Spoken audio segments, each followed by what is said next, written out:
Hey now. Hey now. Oh yeah. Hey now. Hey now. Hey now. Hey now.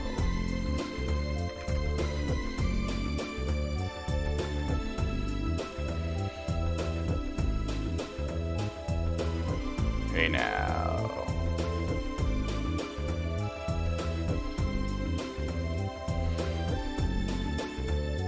We are live. Just get the word out.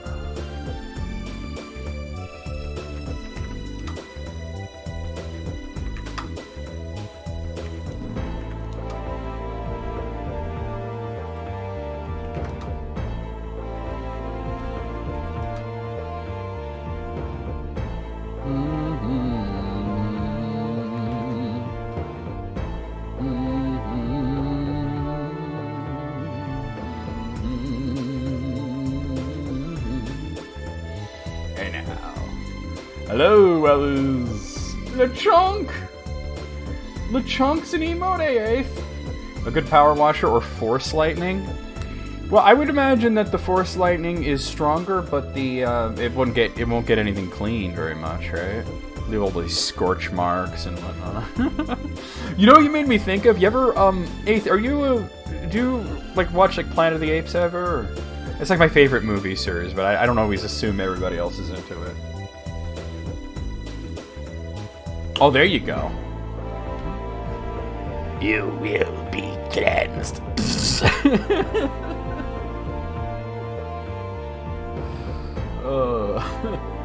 You watched the first couple a long time ago? Alright, so there was one, it was the first one in the reboot series called Rise of the Planet of the Apes. And in that, one of the characters winds up getting killed because he tries to pull a cattle prod on one of the apes at the same moment that the ape is spraying him with a hose. And, you know, reality ensued. I enjoyed it too. Oh, Alice, by the way, hey, EB. Maybe it's some fictional comic book nation? It could be. I've been thinking, like, it's got to be, like, New Zealand or something, right? I mean, it's definitely in the Pacific. You might want to, Alice, you might want to cast your eyes over to the List Critics channel, because I saw that you had posted a list, and I noticed that it went from number 10, 9, 8, and then back to 9, and then to 10, and then to 11, and then it skipped down to 4, and down to 3, but then back up to 4, and then up to 5. Hey, Wayne.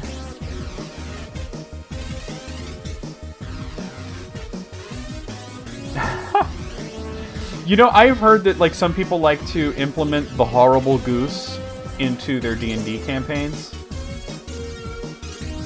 Discord's been messing with numbering. Oh, okay. Because I'm like, how did 11 get in there? And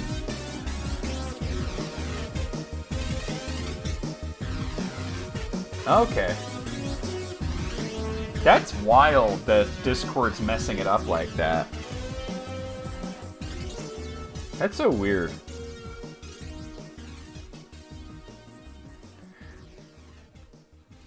I guess it's some sort of feature that's not melding well with the way that people normally use it, you know? Like, I just want to post a list, and it's like, oh, let me help you. It's like Clippy comes out, but he's all twisted up, like a kid was playing with the paperclip, and, you know. Yeah, I see it's fixed now. I just figured I'd mention it because it was confusing when I saw it. I was like, am I having a stroke? And make it slightly louder. So I'm excited to finish PowerWash Simulator, but I'm also glad that it's not going to be over since we do have Tomb Raider DLC. We have Final Fantasy VII DLC, and there's even a SpongeBob one coming out, like, I guess tomorrow. So, you know, still more stuff to wash. Wash your tank. Wash in the tank. Alright, you know, okay, so back in the day, before Discord, before Skype, before any of this shit, when our main communication was, I gotta fix this, AOL Instant Messenger. One thing that you were expected to do is, and yes, crisis bar. One thing that you're expected to do is put an away message, right? So it was like an answering machine for your AOL instant messenger. Like somebody would message you and then it would reply with something. And there was like the default one was like, I'm not here, you know. But then you could make other ones and you can customize them and everything, and people would use it to troll each other and whatnot, right? I remember one time I was going to go take a shower and I left an away message up that said, "Wash in the taint." Ya heard me? And I even spell it like warshin with an R. And I remember June messages me like, "Hey, what's up?" And then that comes through, and then June just lost it. To this day, that was like nearly 20 years ago. To this day, June still refers to it sometimes as wash in the taint. Although not always. Sometimes it's hosing off. Ooh. You know, I had andouille sausage for dinner last night. Sausage and pepper sandwiches. They were really good. I did sausage, but Mom had like sausage and mushrooms. Man, I don't fucks with no damn mushrooms. There's nothing about a mushroom that I like.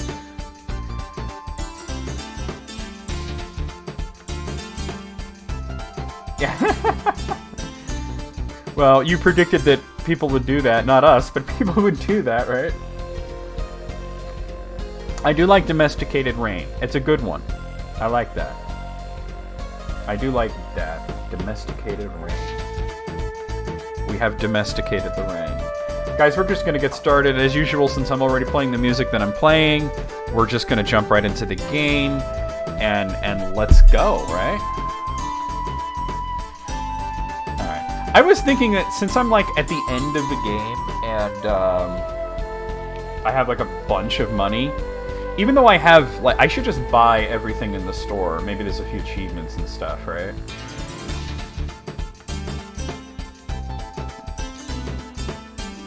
Alright, so let me do that real quick. Because I was saving up money for, like, stuff that I would need, and now, but I have, like, all the best stuff, but what else are you going to use the money for, right? Well, I think, I bought all the power washers, right? There's none of those that you would need. Equip here. Buy that, buy that. Here, I just got fully equipped. Buy that.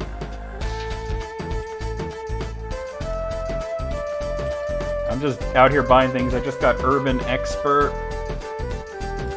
and Heavy Hitter. Cool. I don't really need cleaning liquids, though. Clothing, it's... whatever.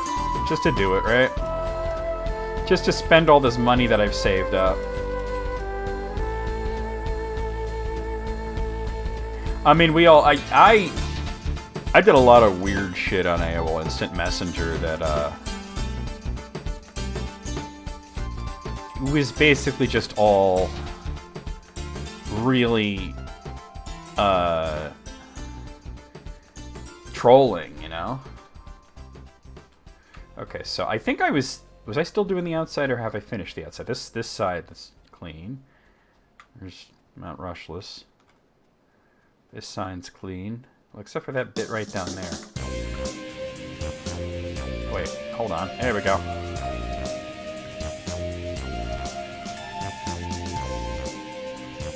Alright, looks like all four sides of the outside are clean. So I think we're going to do the upper area, because it's pretty small. This here.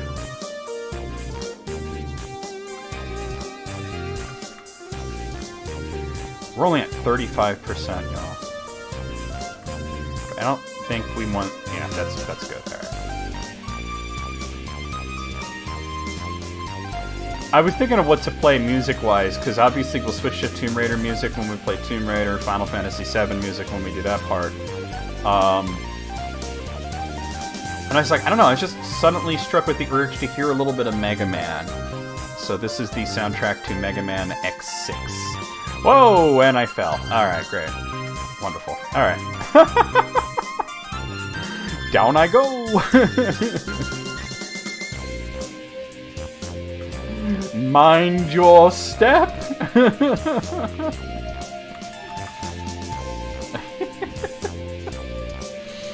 One thing that both me and June were really into doing on AOL Instant Messenger was you figured out that if you put in the away message, the percentage sign and the letter lowercase n, right? And, I like Final Fantasy 13 soundtrack. That it would replace that in the message as the person's name who was messaging you. So you essentially could use it to make it look like they said some fucked up shit. So you'd make like a quote, a fake quote between yourself and that other person. Because a lot of people would use snippets of conversations, quotes, to be their away messages. June was especially savage with coming up with fuck shit for people to be saying, you know? And then occasionally you get this person who didn't know what it was. Maybe like, you take that off right now. How dare you putting that out? Me, people are going to see that. And like, no, they're not going to see that. And then, you put my name in there. Like, no, if they look at it, it's going to be their name. And they still wouldn't understand, you know? And then you'd laugh on into the night. Song lyrics were a big one. Everybody did song lyrics, yeah.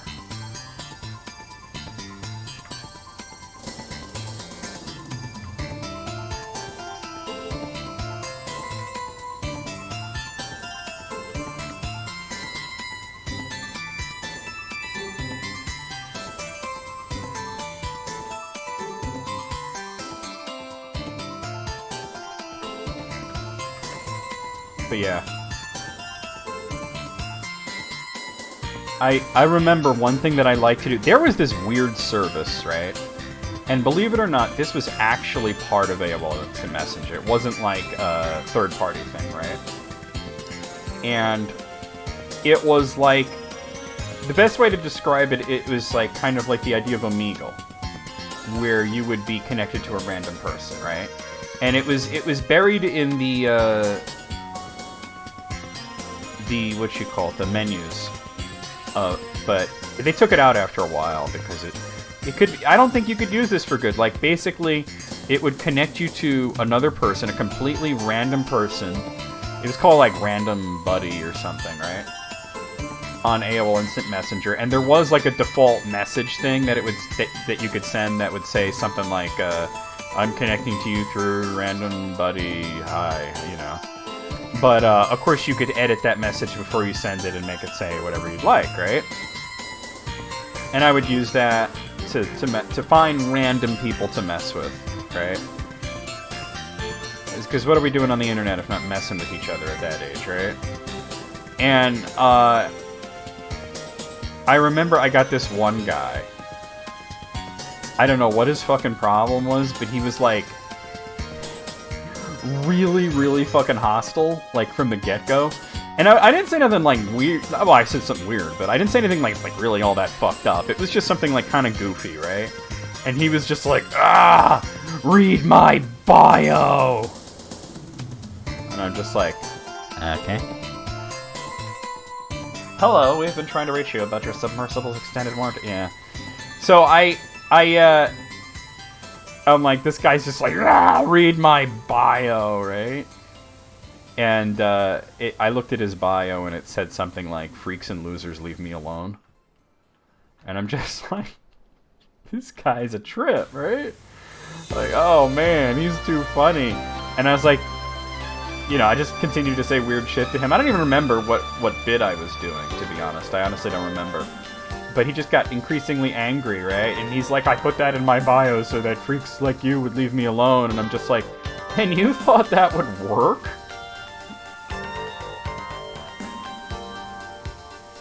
Oh my god. The bad old days, right? Oh, let's take a look, actually. I didn't really... that looks like a helicopter. Wait, this is all stuff that we've cleaned. That's the helicopter. That's a representative of the train, or perhaps the RV. I know, right? And that's the firehouse with the tower. I wonder if all these murals show previous levels. The prophecy has been fulfilled. All shall be cleansed. Well, it looks like I'm uncovering another one here. Oh wait, is that clean? Yeah, it is, okay. We'll see what we got. The airplane. and a lion? I don't know what that represents. Yeah, thank you for pointing that out, because I normally would look at something like that, but I was so engrossed in the story I was telling. But I had, like, all sorts of screen names that were basically just to fuck with people. Like, all these different personas. You know, and of course you try them out on your friends first, right? But, then you'd take it into the wild. But the thing is, like, your friends, you know, like, they'd be like, oh, they'd know it's you after a while because, you know, duh, right? Of course, the undead ghost of Frank Zappa, right? I believe that screen name was actually Spirit of Zappa, so... It was pretty funny. But anyway, shit. What was I saying? Oh yeah, so once Trillion became a thing, because Trillion was like a messaging service where you could log into all these different messaging services all in one program. So you could, I think I need to switch to Stubby. Oh. Wishy, that statue is of you, right? What? Well, I haven't looked at the statue, but okay. So anyway, I've lost my train of thought again.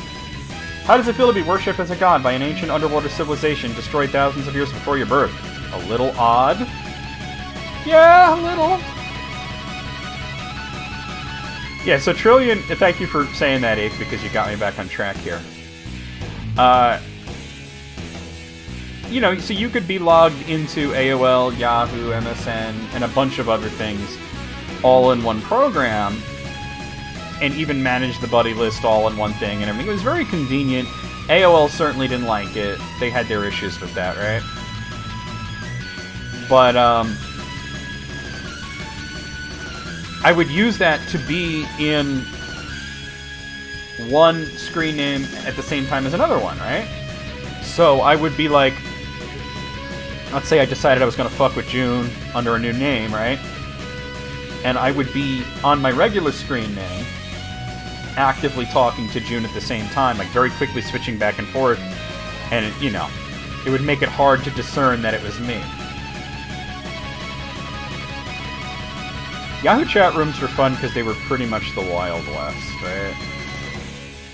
There was no sort of moderation there.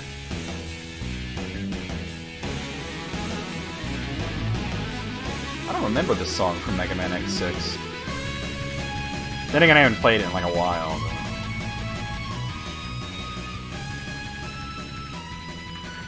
Haven't we all, though? Haven't we all? Okay. Let me ask you guys a question. Do you remember the very first time that you were sent a shock site back in the day? Like, do you remember the first time you saw, for example, Goatsy?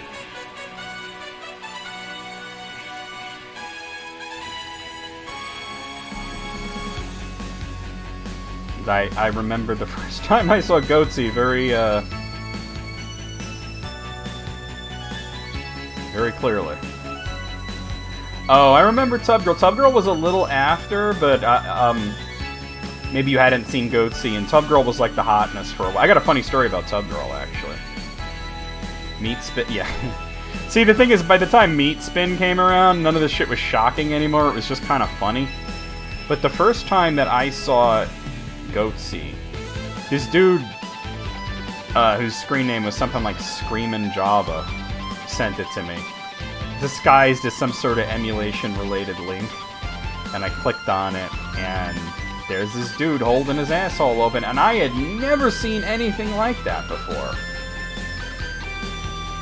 And it was honestly, it sounds so weird, but it was honestly quite shocking to me at the time. I was, like, really grossed out, and, you know, now I look at him like, it's almost nostalgic, right? It's, there's the guy with the big butt, right? Look at that, I remember him. That's part of my formative years. But back then, it was shocking. We'd never seen anything like that, you know? Because it wasn't like it was just, like, porno. It was, like, porno designed to, like, gross you out, right? So it's like, it hits a little different, is what I'm saying. And I remember I had the most stereotypical lame-ass reaction where I was like shocked and angry, and I yelled at the guy who sent it to me, and I'm like, how dare you send me something, so what the hell even is that, you know? What, I think that guy has a problem, he's got like, you know, he's got to see a doctor, you know, I was just really angry. And then, of course, like, you know, after a while you're sending it to other people because it's funny to send to people. Okay, so the tub girl start, because I remember there was like a clear timeline and hierarchy of shock sites, right? You know, everybody knew like Goatsy, and then there was Tub Girl. You know, like they came one after another. And when Tub Girl came out, it was yes, I remember that. They even did like I mean even find like an interview with the guy. So Tub Girl came out, and it's just, you know, it's just gross. It's this woman in a bathtub, and she's we'll say she's having an accident all over herself, right? And you look at it now and you're like, ah, dude, that's, you know, that's nasty. What's wrong with you? Back then, it was like people were like throwing up and having crazy reactions, right? And it was going around my friend group, right? Now listen to this, Ace. This is important for you to hear. So it's going around my friend group. Everybody's tub girling. We even called it tub girling people, right? Everybody's tub girling each other. Everybody's getting hit by it, right? I got hit by it. Everybody got hit by it, right? The exception was June. June, at the time, was the only person that any of us knew that still had a dial-up modem. Right? So, the benefit of having such a slow internet was that the picture didn't load all the way before June was like, nope, and closed it, right? And we were talking about it, and June casually mentions that she had never actually seen the whole of the image because of her slow internet. So, oh god, John LeChois, I remember him. He still sings, he just doesn't do like comedy anymore, he does like more serious work.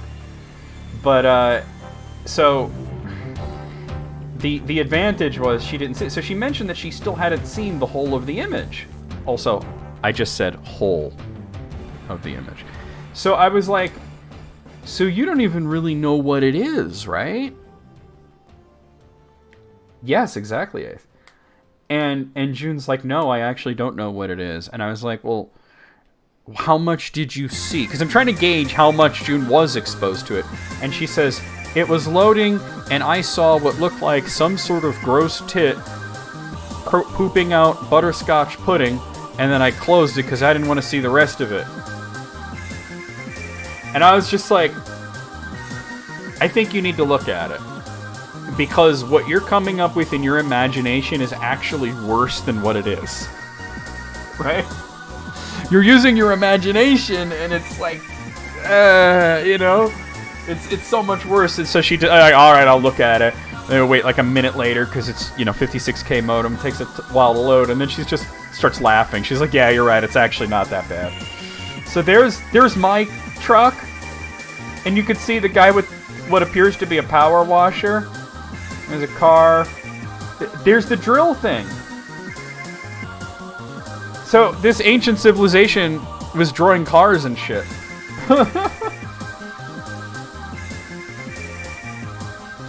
But yeah, I was like, you just gotta bite the bullet and look at it because your imagination is making it so much worse. Oh man. Hey, look, back then, if you had dial-up, 14K PVS was considered quick for a download speed.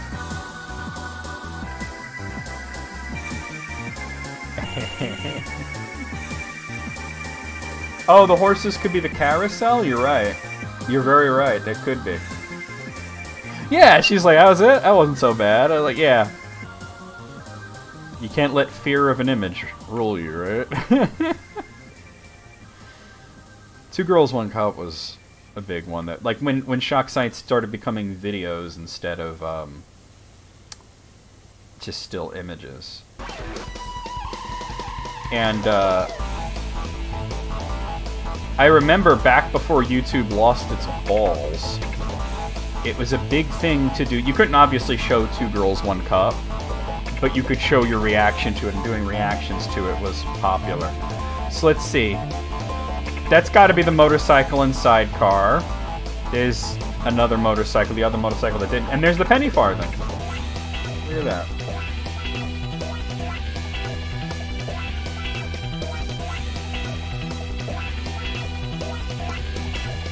Yeah, so you had the internet before a lot of people did, is that what you're saying?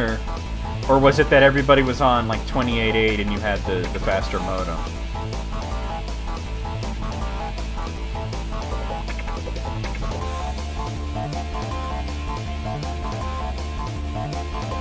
Oh, okay.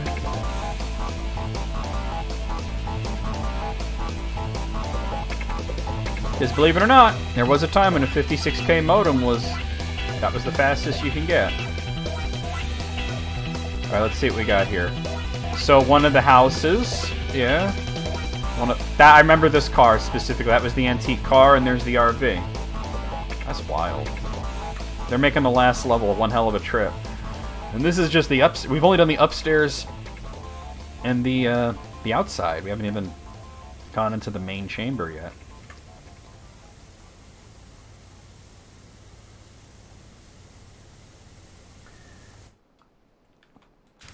Yeah, June was actually one of the last people that I knew to get high-speed internet, to get in what we referred to then as broadband.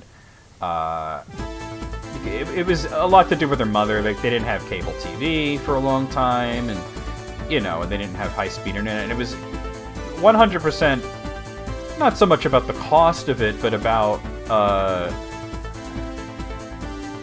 just June's mom being kind of like, if it works, you don't need to replace it, It's fine. What do you need faster internet for? What are you downloading? Are you looking at things I wouldn't approve of? That kind of, What a thing for a parent to ask. Are you looking at things I wouldn't approve of? We already have a Nintendo. What do you need a Super Nintendo? That's just a marketing ploy. I remember my parents did not want to get the Super NES for that reason. Eventually they did. I did get Super NES, but it took a lot of convincing.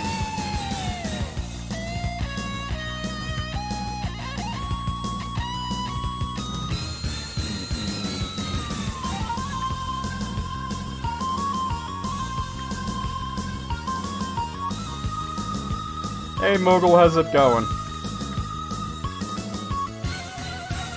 Yeah, June's dad got her a PlayStation for like a birthday, I think. It might have been Christmas. I don't know, June's birthday is close to Christmas, even closer than mine is. And, but then he wanted to keep it there and wouldn't let her take it home. So, her mom bought another one. Okay, so the dinosaur is the Stegoslide from the playground. Well, this is the playground, yeah. This is all playground. And, well, is this a boat or... I think this might be the skate park. I think this might be the skate park because it has, like, ramps and that arch from the skate park. It's so glad you pointed out the murals to me. That's so cool.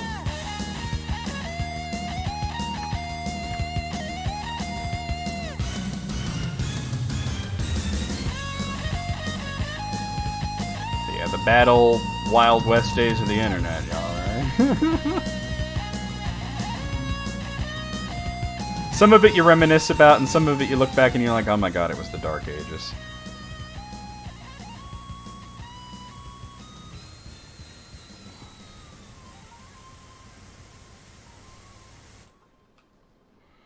It's definitely fun and definitely silly, that's for sure. Yeah, there's definitely things you try to forget about the old days of the internet, but there's stuff that you look back on fondly. Even if it's not something you should look back on fondly, you still do.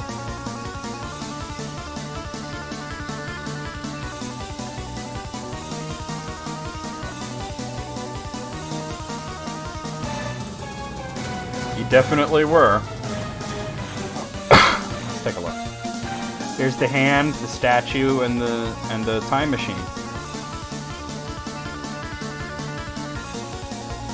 I wonder if there's any sort of chronological order to this, like a starting point and an ending point. Probably not, but could be. I don't know.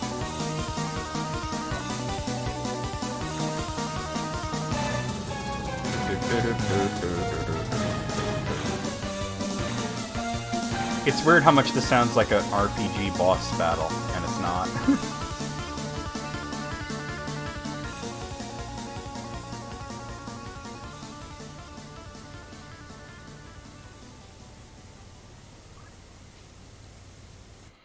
Yeah, I used to get up to some shit. The shock sites were fun, but yeah, before YouTube completely lost their balls, it was a common thing to upload reaction videos to somebody watching Two Girls, One Cup. And one of the best ones was actually, it was Kermit the Frog. I don't know if y'all ever seen this, but it was like, Kermit the Frog watches Two Girls, One Cup, right? And it's just, this Kermit pup, and he's like, somebody doing a pretty decent voice of Kermit, like, everybody's saying I should see this video, and I don't know what it is, but, yeah, we're halfway there. And then, of course, he sees it, and it's all like,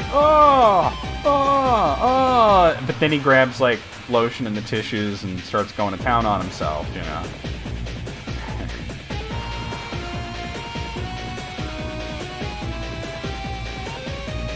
Whoa, we're halfway there. And then the same guy did a video where it was like Kermit the Frog shows Two Girls, One Cup to Ralph, the dog. And, and he's in the, and Ralph's like, shh, I'm watching this. And he's just like watching it really intently, not saying anything. And every time Kermit reacts, he's like, shh. And then he's like, I don't see the big deal. I eat my own shit all the time. I'm a dog. Whoop.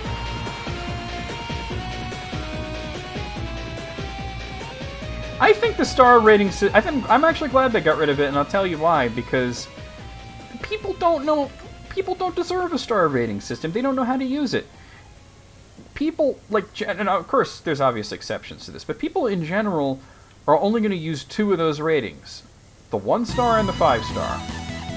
Nobody's out there rating something 2 stars, So it pretty much just became a binary choice, and your star rating was an average of how many people ranked it 1 star and how many ranked it 5 stars. Changing it to a like-dislike made more sense to me. Alright, what do we got here? So that's the backyard. And I think that's the mayor's car. And a little shed there. Okay. All stuff we have washed. But personally, what I don't get is, why even have a rating system, right? All it's doing is feeding the crappy algorithm. Just have, the favorites. That's all you need, right? Yeah, exactly. If they're feeling ambivalent towards it, they're not going to bother to, whatever, 3 stars. They don't feel strongly about it.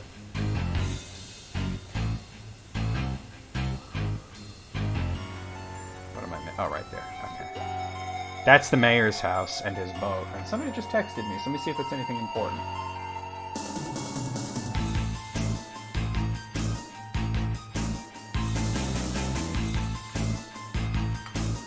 Mom sent me a very cryptic text. I don't think it was meant for me. I think that might have been meant for somebody else.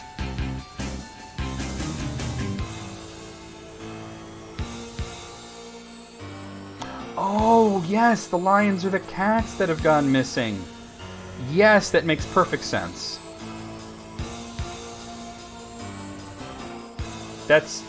Yes, that's gotta be it.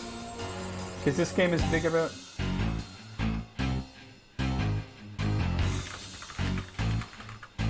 Oh, she was trying to send me a picture and it didn't go through.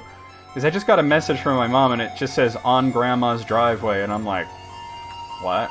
Apparently she took a picture of a turtle. that was on my grandmother's driveway. Oh, there comes the picture. I think she sent the text before the image had fully sent. Oh, y'all want to see this? Y'all gotta see this. Y'all want to see the turtle? That's a big-ass turtle in my grandma's driveway. There it is. Right there. That's cool. I like turtles.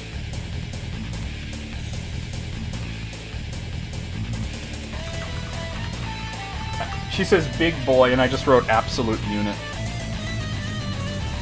Oh my god, EB said the same thing, big boy. I went her absolute unit. A heckin' chonker. He's blazing with speed. I saw this strip where it was like, it was a little cartoon, right? Of a snail riding on a turtle, and the turtle's just going at, you know, turtle speed, and the snail's like, whoa, man, too fast, man! You think that's a snapper? It's kind of big. Aren't snappers usually much smaller? I mean, I wouldn't really know that well. Riddle would know better, but that's a big-ass turtle.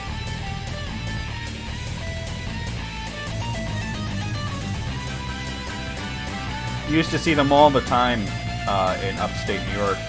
My grandparents had a place up there, and they were on a lake, so you'd see snapping turtles all the time.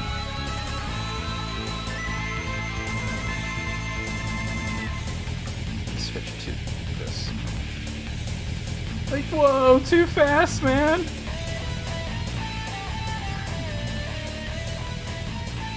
Yeah, snails ain't going anywhere in a hurry, right?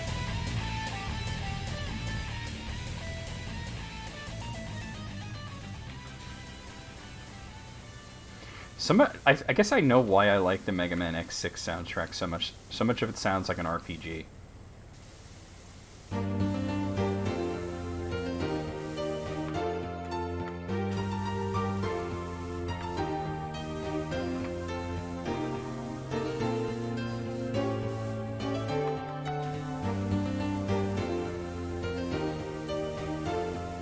I wonder if there's more of those murals in the downstairs area. Hurrying is for creatures that fear God. Hey.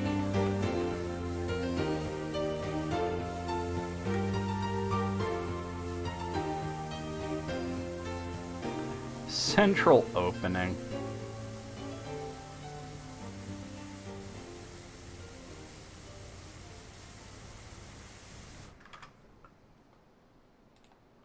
Like, I didn't know what the hell Mom was talking about. I thought she maybe she was trying to message somebody else, but apparently not.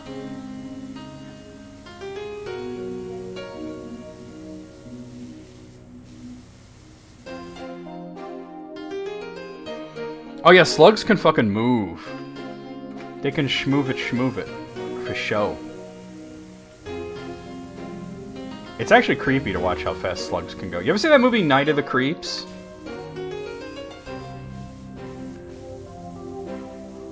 It's like a horror movie from the 80s.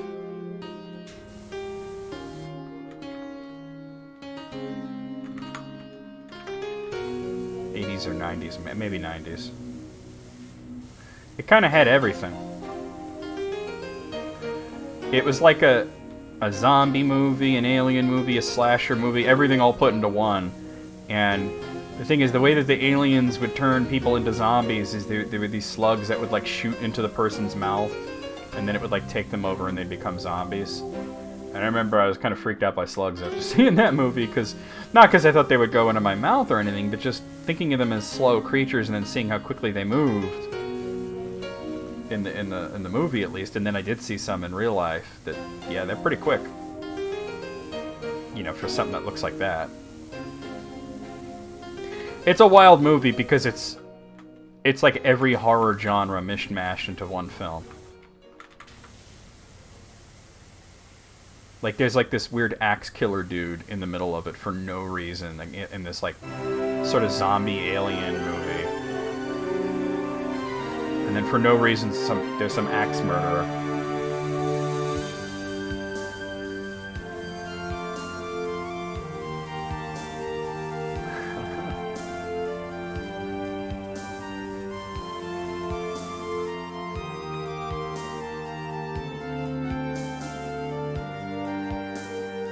I am not going to make the obvious comment about your beach ball. And why the slugs might have been all over it. I'm alluding to the comment, but I'm not actually going to say it. I'm going to leave it up to your imagination.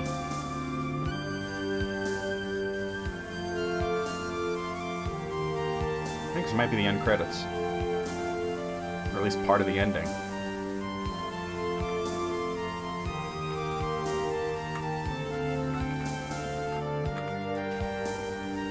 Alright. Oh, here we go. Because this floor is very nearly done. Oh, dip.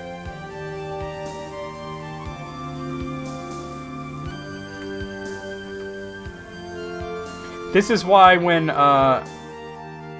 we were watching that Bob's Burgers and the guy had the balloon fetish, and I'm like, cover your eyes, Moogle. Moogle's just like, proceed.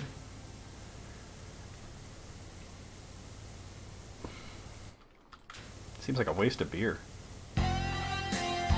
Hank Hill would not approve. This is definitely one of the endings. Sounds like an interlude track on a Queen album. Where just say, like, Brian May just goes ham for a little while, right?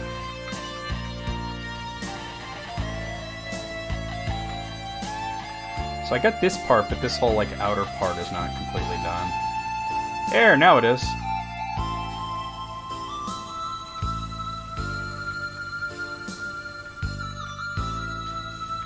Alright, looks like as much of the top is done as we can get. So let's go in here. I suppose this is supposed to be me.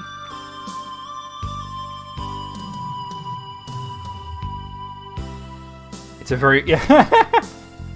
Y'all saw that meme, right? Oh, you're into prog? What bands do you like? Like, I mean, progesterone.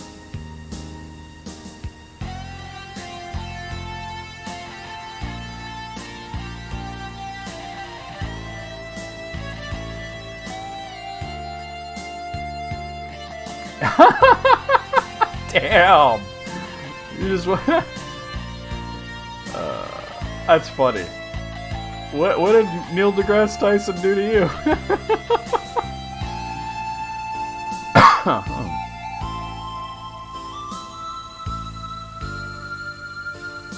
Oh man. What is left on the central open? It must be just like the very bottom bit, like bottom. Because that's like a butt. Well, yeah, that's his thing.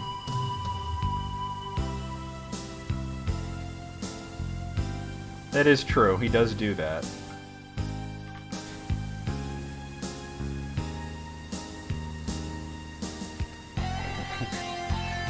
This is Brian May is gonna kick his ass.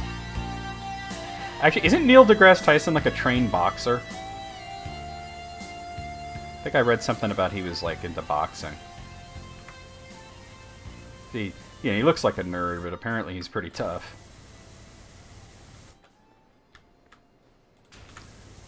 It's like one of those like surprising facts. Oh, that was the end of that. Do y'all have any requests for like a video game soundtrack that we could play that's not going to be super long? Because obviously we're going to switch to Tomb Raider when that becomes relevant. With wiffle bats? Oh my god. That would be hilarious. But you know at some point Ian's gonna be like, enough of this crap. I'm just gonna break out the aluminum bat, right? Typo might be too long. I mean, I'll play... Because Final Fantasy VII soundtrack isn't incredibly long, so I'll probably switch over to more other Final Fantasy stuff in the middle. Cult of the Lamb? You don't think I know the music in that. Let's do it.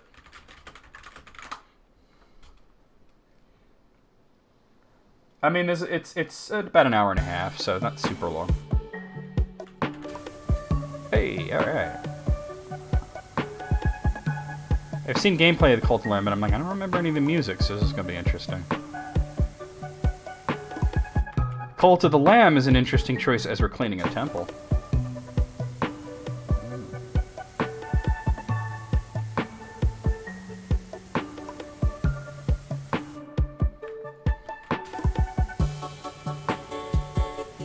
Why does this sound like... Why does it sound like Wii Shop music? This is music to buy an NES game on your Wii to.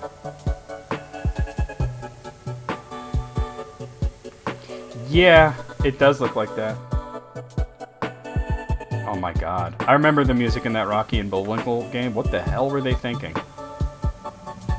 There were some video games that just try to get, like, experimental with the soundtrack, which you would think is kind of, a little bit on the,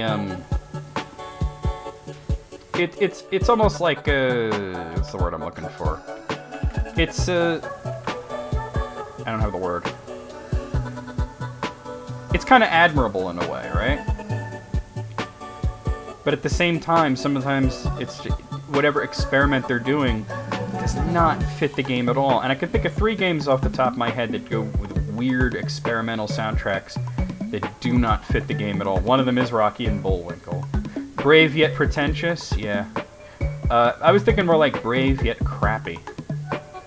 You know what I mean? Just because you're brave doesn't mean you're any good at it. But definitely Rocky and Bullwinkle. Streets of Rage 3, which is shocking because it was Yuzo Koshiro, and the soundtracks to the first 2 that he did were excellent, but he did some weird shit on the 3rd one. And the NES version, not any other version, but the NES version of Bram Stoker's Dracula.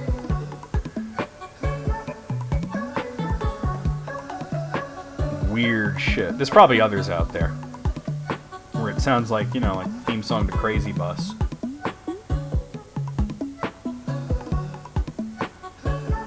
Yeah.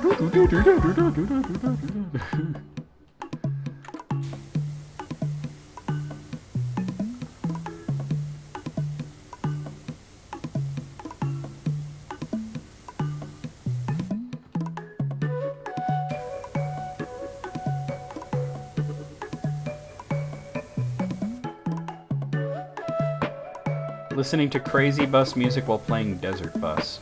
I remember one time Dumbass tried to stream Desert Bus in VR, and it kept crashing. Oh, that was funny.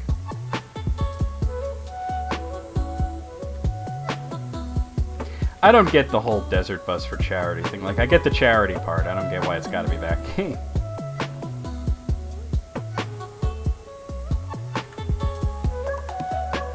Because if you're gonna play something that's just like, you know, that there's not a whole lot of like crazy gameplay to, that you could just talk, this is a better game than that.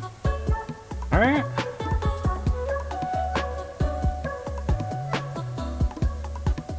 What blows my mind is that Desert Bus was part of that Penn and Teller game that actually got canceled. Like, it was never actually released. So, the fact that it has a Steam release is wild.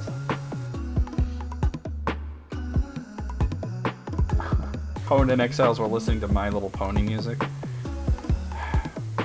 Let's be real, Eighth. We probably know a few people who would do that, right? Cal here. There's no chance of getting near the volcano's rim, but I've spotted something weird. I'm going in for a closer look. Maybe don't get too close to the volcano that's about to blow.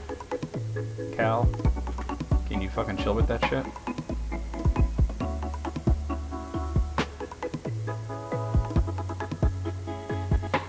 It's an abandoned mobile mining drill, and it's broken into the magma chamber itself. Oh, that fucking Blake Thrust guy took his fucking transport module from the Ninja Turtles to the volcano. The operation likely destabilized the whole place. What has the mayor done?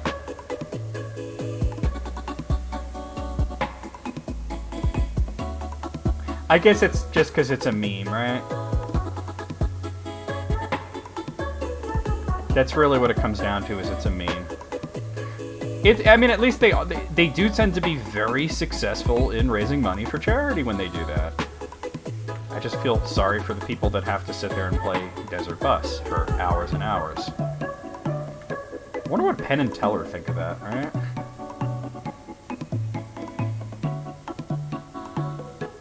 Oh yeah, it's a stale meme, that's for sure. But I guess, like I said, if it does actually raise money for a good cause, I get why they would continue.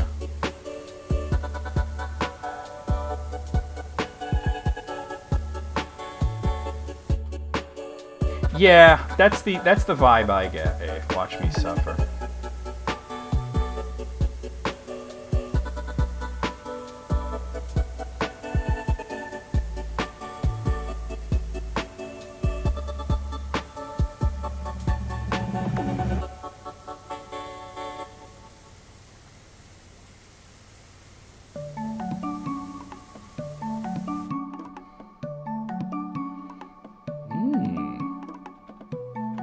Crunch onion dip.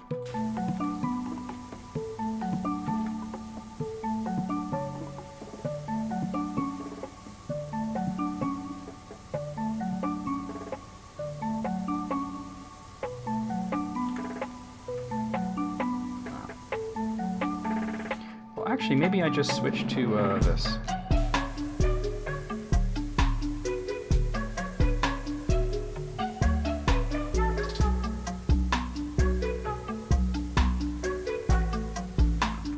Oh, hello.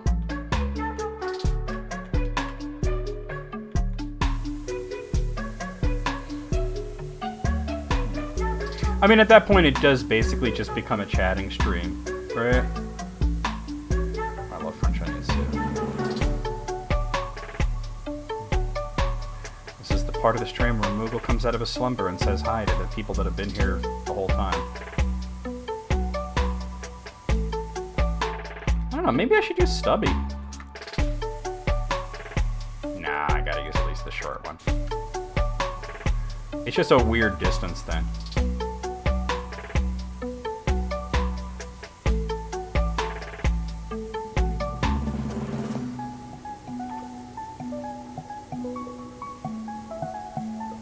I think this is just very tough dirt even for this gun and this attachment.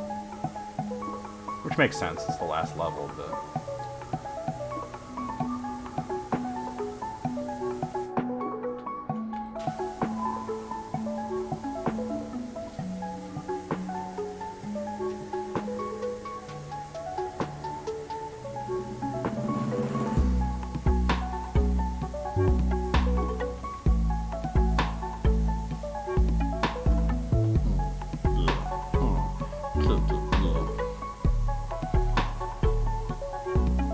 Oddly, this music goes oddly well with PowerWash.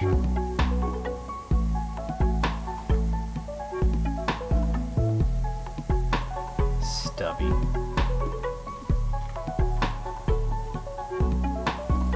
Almost done with outer ceiling. I guess inner ceiling is that, yeah. That we've already done.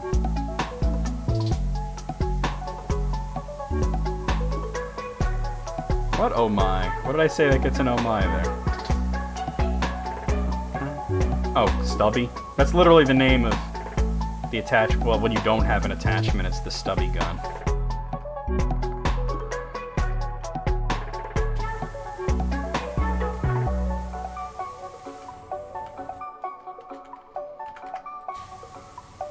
Alright, we gotta get like the last bits and dribbles off of the outer ceiling to get a ding. Behold, as the wild Moog awakens from his hibernation and stumbles from his cave, offering greetings to all he sees, as if we haven't been milling about his room for an hour. Oh, that's great.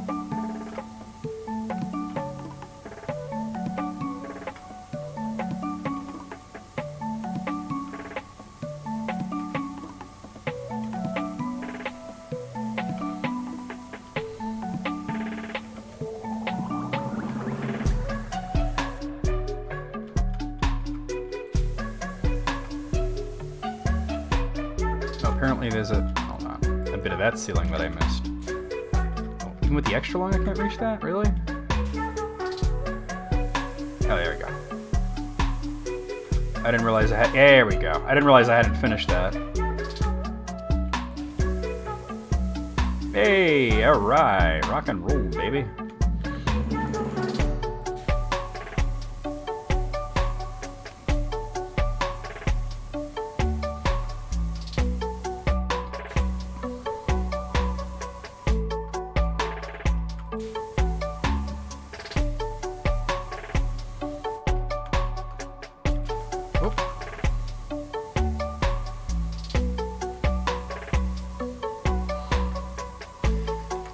And then there's got to be like an alternate version where instead of David Attenborough, it's Snoop Dogg. What is he doing now? He said hi to that guy earlier. What the hell, man? Ooh, Gizzle the shizzle.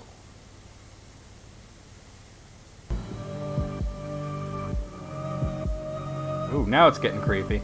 Like, eventually it's got to get creepy, right?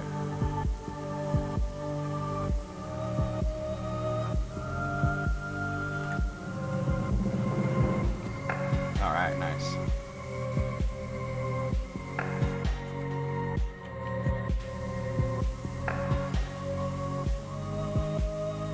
It's like Final Dungeon music. Well, I've never played Cult of the Lamb. Ace would probably be able to tell you what part of the game it is.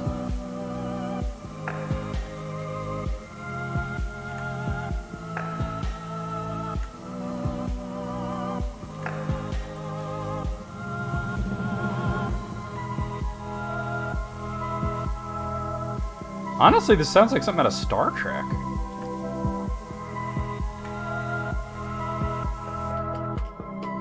Welcome to a strange new world, full of life and, like, green chicks that I could, like, bang in your mom's house.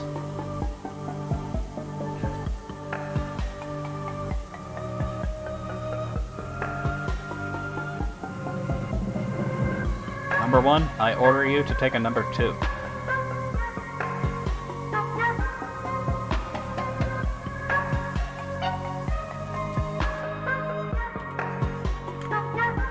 I remember this house. That's the tree house. This one I'm not entirely sure of.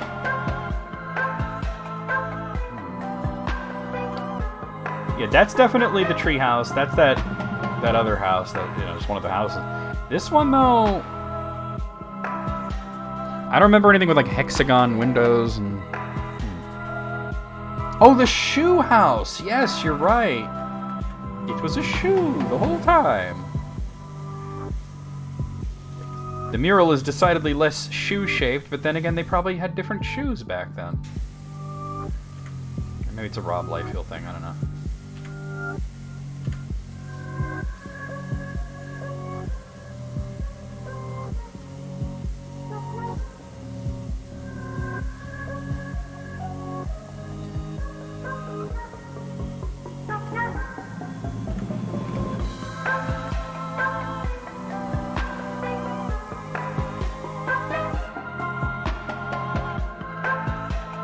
So, that's obviously the boat we cleaned, the last boat. And I don't know what the bird signifies, the stork?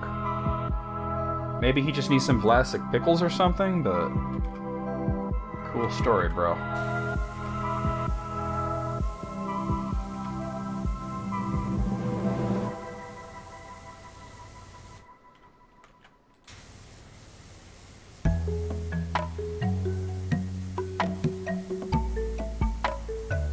Plane, maybe? I mean, maybe, but we saw something that looked like a plane in the upstairs, I think. Well, no, there was a helicopter.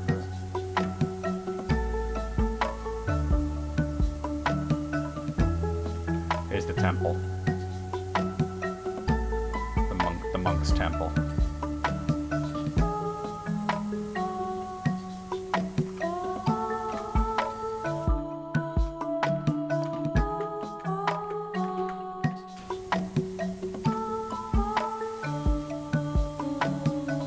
One that was covered with poop. The game saw fit to tell us, by the way, that's poop. I can only imagine the smell.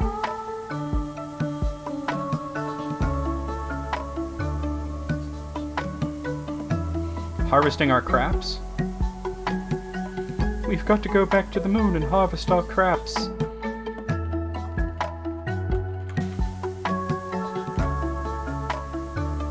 Hey, look. 69.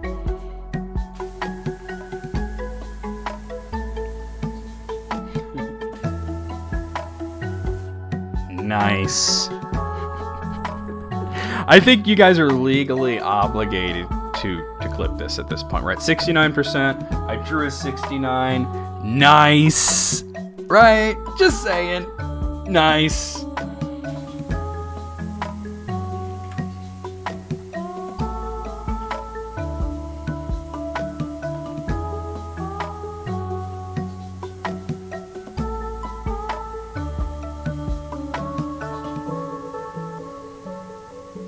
I didn't use the thing to draw all that often.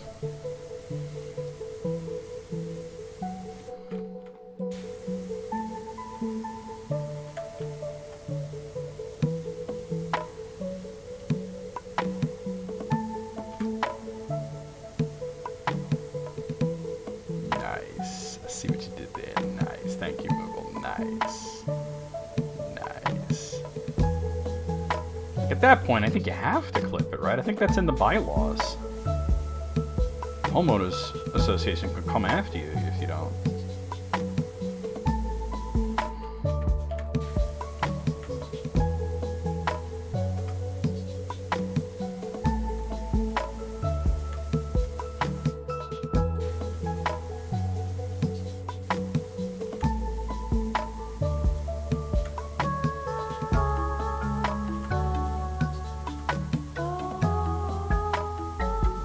Box.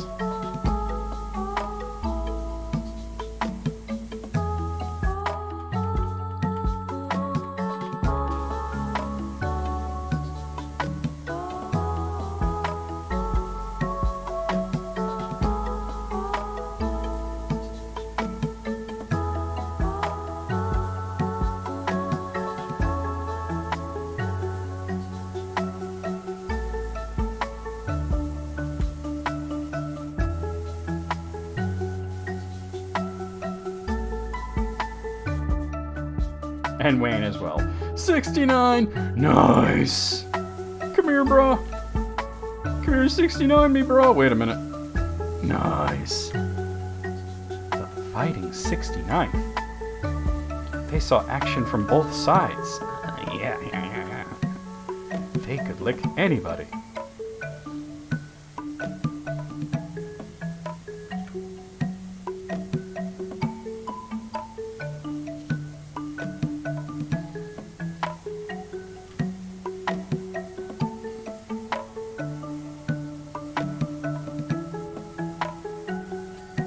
Hey now. Hey now.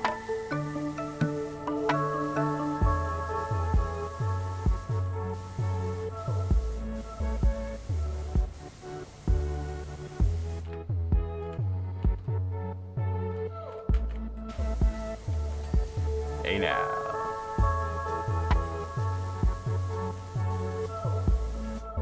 Hey Juan, what's going on? What is that? Is that an icon from the Cult of the Lamb? It's very Fresca, yeah. This whole pyramid is way more Fresca than I would have thought. Hey.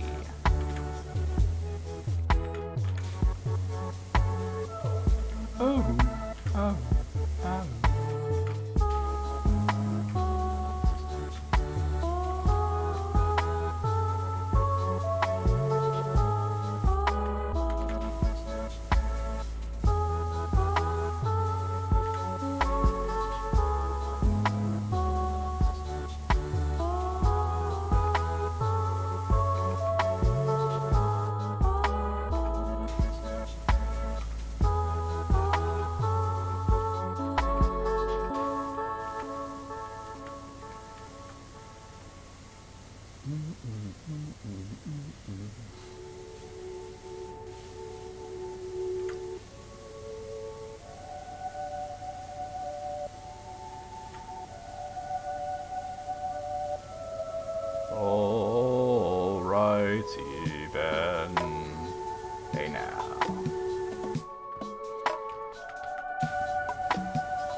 making what looks like misfortune.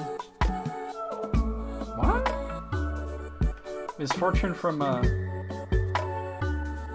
Oh yeah, now that I blow it up, I can see it kind of does look like her. I don't know if it's meant to be her, but it kind of does. Misfortune from Skullgirls. It looks really weird small. I had to blow it up to see what you're talking about.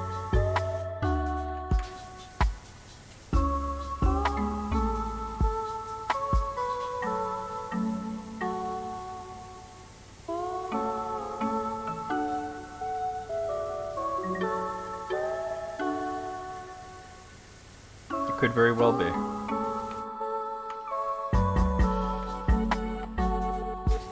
There we go.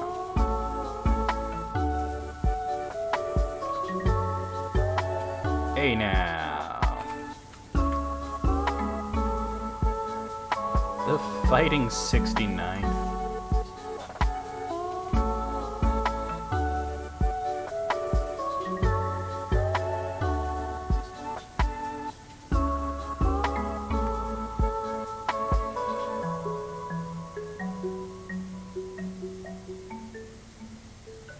Feels like once you got inside this place, it goes a lot quicker. Because the outside, it seemed like I was doing large swaths and it wasn't amounting to much percentage.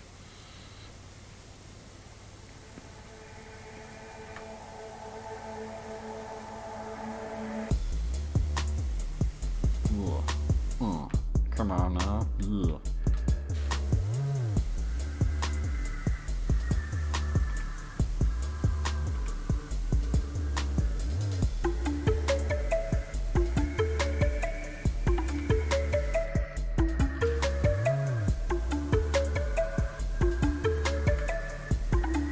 Quarters of the way there. I don't think there's a way to really do a final boss video for this game, right?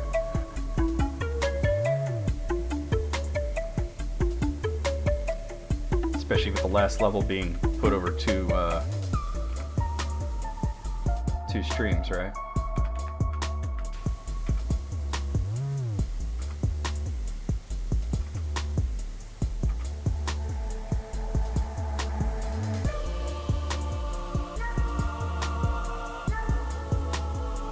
Go on crusades, huh?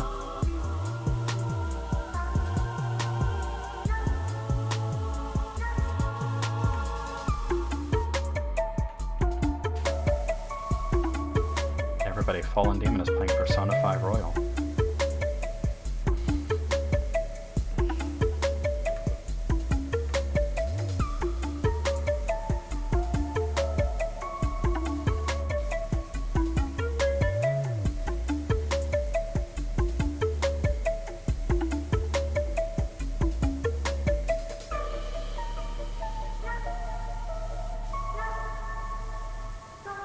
Playing Persona, I know, right? No, wait, I got a better one, Alice. Imagine, like, playing Persona 5 and not even getting halfway through the game before buying Persona 5 Royal, and then streaming that, and then not getting very far in that either.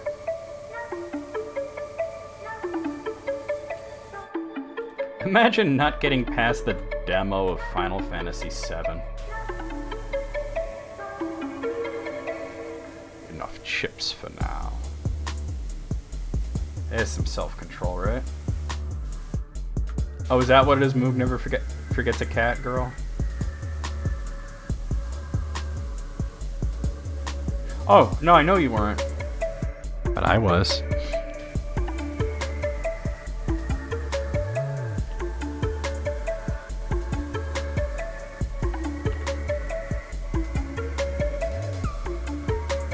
I still can't get over that Final Fantasy VII thing. That was wild. EB's like, oh, so that's what it looks like if you fail the intro.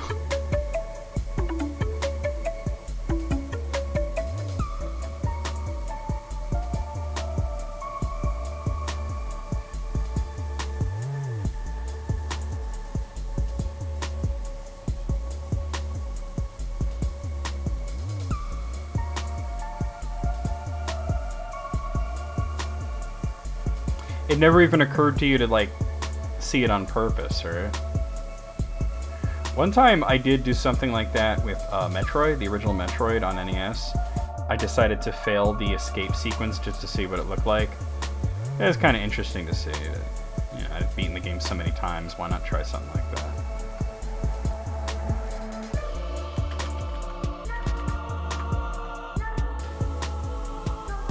Getting close to that 80% mark where we get another text message.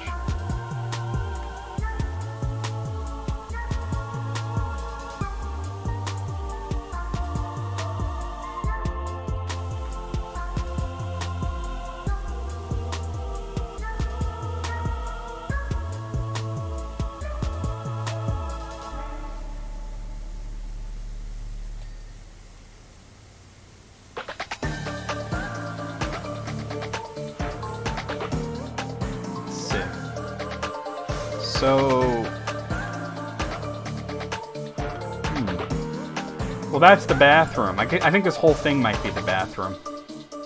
Because these are like toilets with cisterns, and it's like a tile floor with the pillars and whatnot.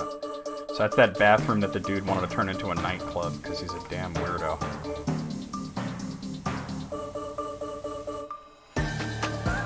At least he changed his mind about it being a nightclub at the end.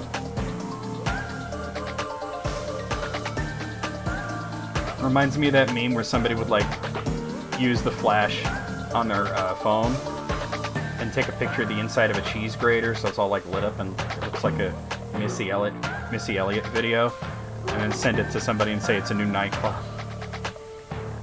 I'm like, oh man, I want to go there. Johnny Weiland. There are traces of an odd luminous ore everywhere. I've never seen anything like it. If it's literally glowing, stay away from it. It's probably radioactive.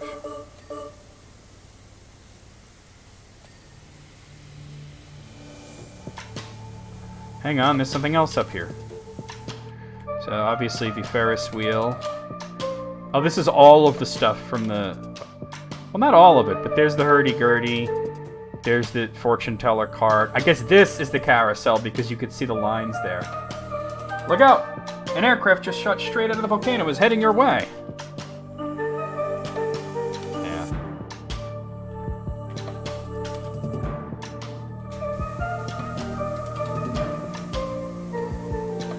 Put the miniatures inside the cheese grater.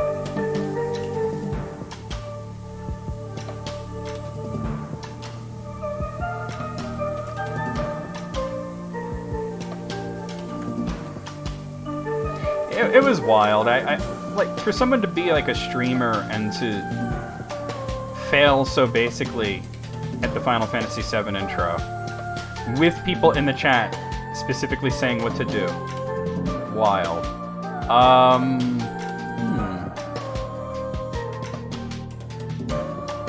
This has to be the plane, right? I think this is the plane. I wonder what language this is. It couldn't be Coptic, right? Oh, damn. I like this one.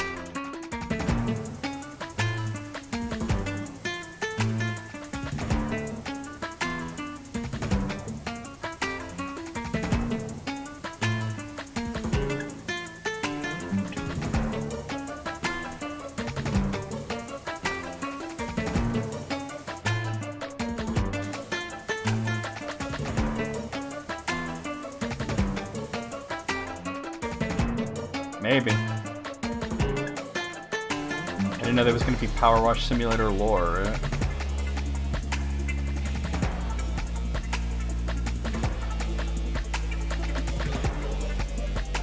Watch you translate and it's like clean, clean, everything clean, PowerWash my bunghole clean.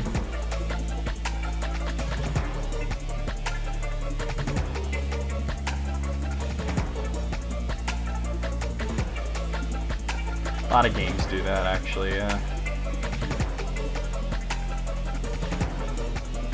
Remember the Star Trek game on the NES? There was a bunch of symbols, and some of them were clearly taken from, like, Led Zeppelin album covers and shit.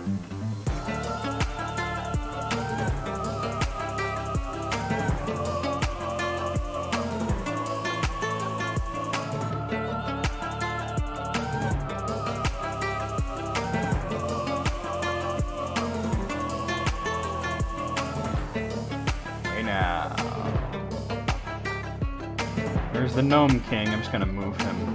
Like, stay over here, Your Highness, while I clean the atrium. Highness.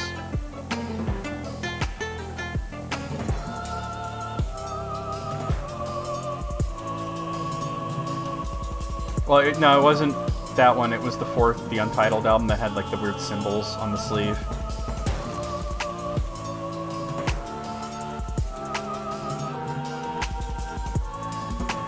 They wound up in a Star Trek game on NES.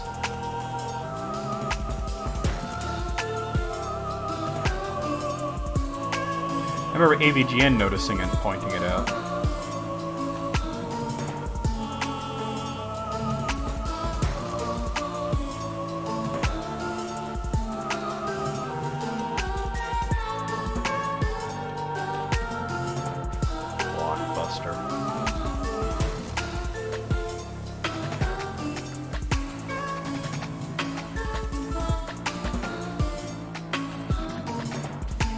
That's the highest number of Final Fantasy you play, huh? 10?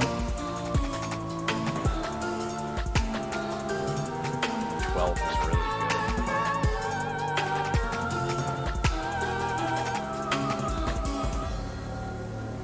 good. Okay, so here's a bit of trivia. Let's see if anybody knows this. Speaking of Led Zeppelin, they had... The first 4 albums had a very strange naming convention, because the first album was simply Led Zeppelin. The second album was Led Zeppelin 2. The third album was Led Zeppelin 3. The fourth album did not have the band name or any sort of album title or anything on the cover, but people referred to it as Led Zeppelin 4, Styx, Zoso, Runes, all sorts of other names. Here is a question. What does the band call that album when they refer to it? Yeah, I'm not into online games either, and I was a little, like, pressed about Final Fantasy 11 being an online game, and I'm like, why don't they just call it Final Fantasy Online? The one we did while we were high, that's what they call all their albums. No, they don't call it the Old Man album. They have a very simple name for it when they refer to it. You're gonna laugh.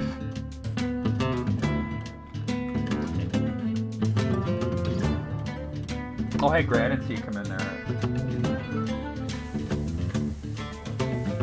No, and Gray's correct. It's in Oregon, not Alaska.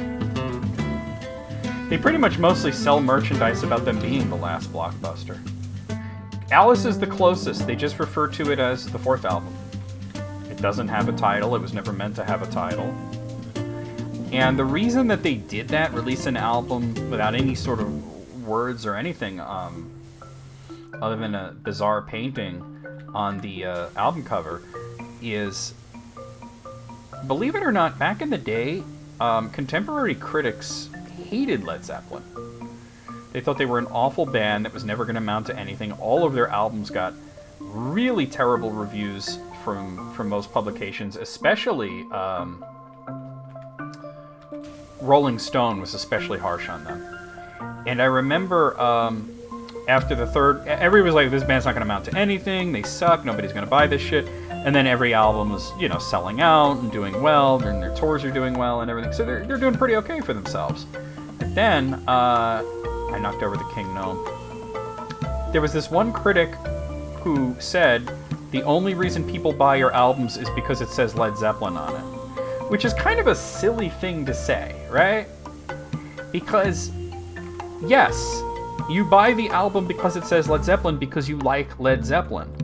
And that's how you know that it's a good album, because you've liked all their previous ones. Like, it's a very silly thing to say for a critic. It's not a very good gotcha. So they were like, let's see if we could release an album that doesn't even say the band name on it and see how that sells. Wound up being their top-selling album, their most popular album, had the most singles. It was their best album by every metric. Sure showed that guy, huh? It's amazing the lengths that some musicians will go to fuck with their critics.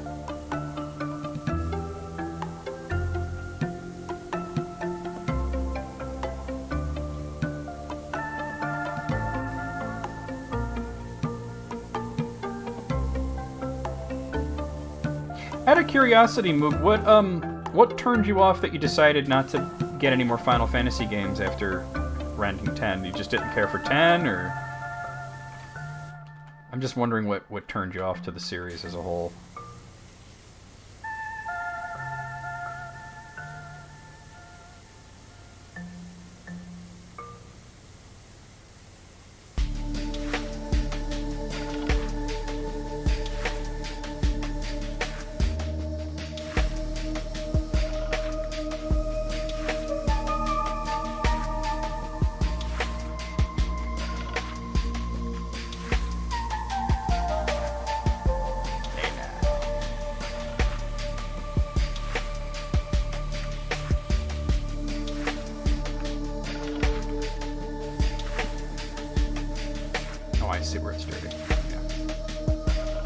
It does. It sounds like the intro to a rap song.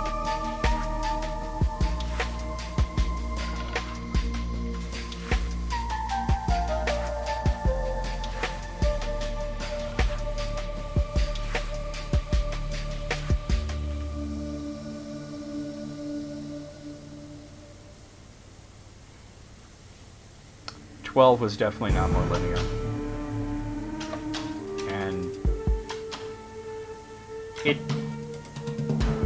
it had battles. I mean, it was just that you could see the enemies on the field. That's all it was. 12 did change a lot of things, but it was a really, really good game. 13 was different as well. I liked 13. Not as good as 12, but I liked it. I'd actually like to do on Wednesday streams the 13 trilogy at one point. Mostly because I did like the first and second game in that. The third one I didn't like, but I'd like to give it another try, you know?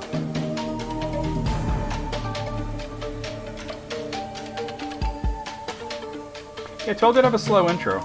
I mean, it was honestly more related to, like, tactics than anything. Not in its gameplay, but in the pacing and story, because it was written by the same dude. And in the same setting. 16's a straight-up action game. Like, well, action RPG, but it's like... It's even more action-y than 15 was. It's more action-y than Kingdom Hearts ever was. It's... Like, I looked at gameplay and I'm like, this is Ys. But I have some issues with, like, where they're going with the story and the directions that they're taking. I'm not, like, super interested. I never was super interested in 16, to be honest with you, because the first time I saw the trailer for it, I nearly fell asleep halfway through the trailer. It was just not compelling at all. I'm like, wake me up when it's Dragon Quest 12.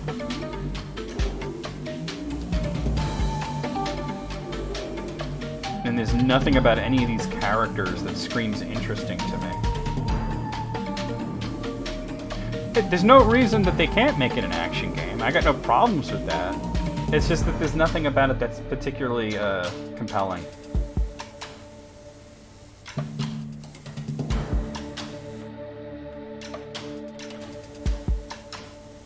I gotta pee.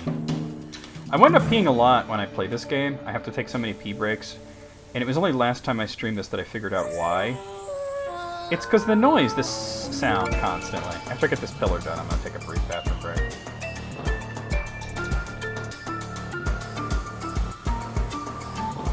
You know, and there's some good storytelling opportunity there, but for it to be so bleak and cynical, I mean, not to belabor a point, but bringing up Dragon Quest V as a game that has a lot of those same elements and still feels like a Dragon Quest.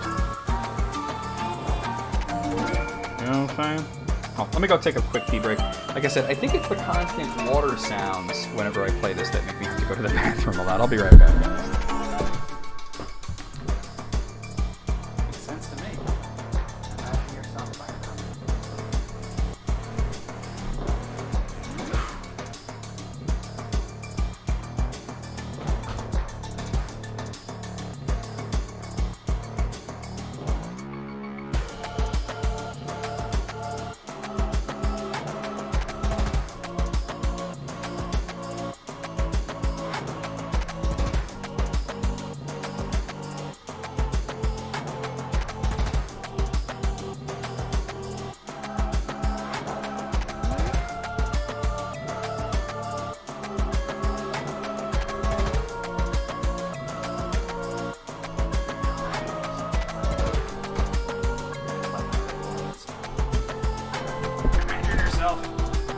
lemonade stand.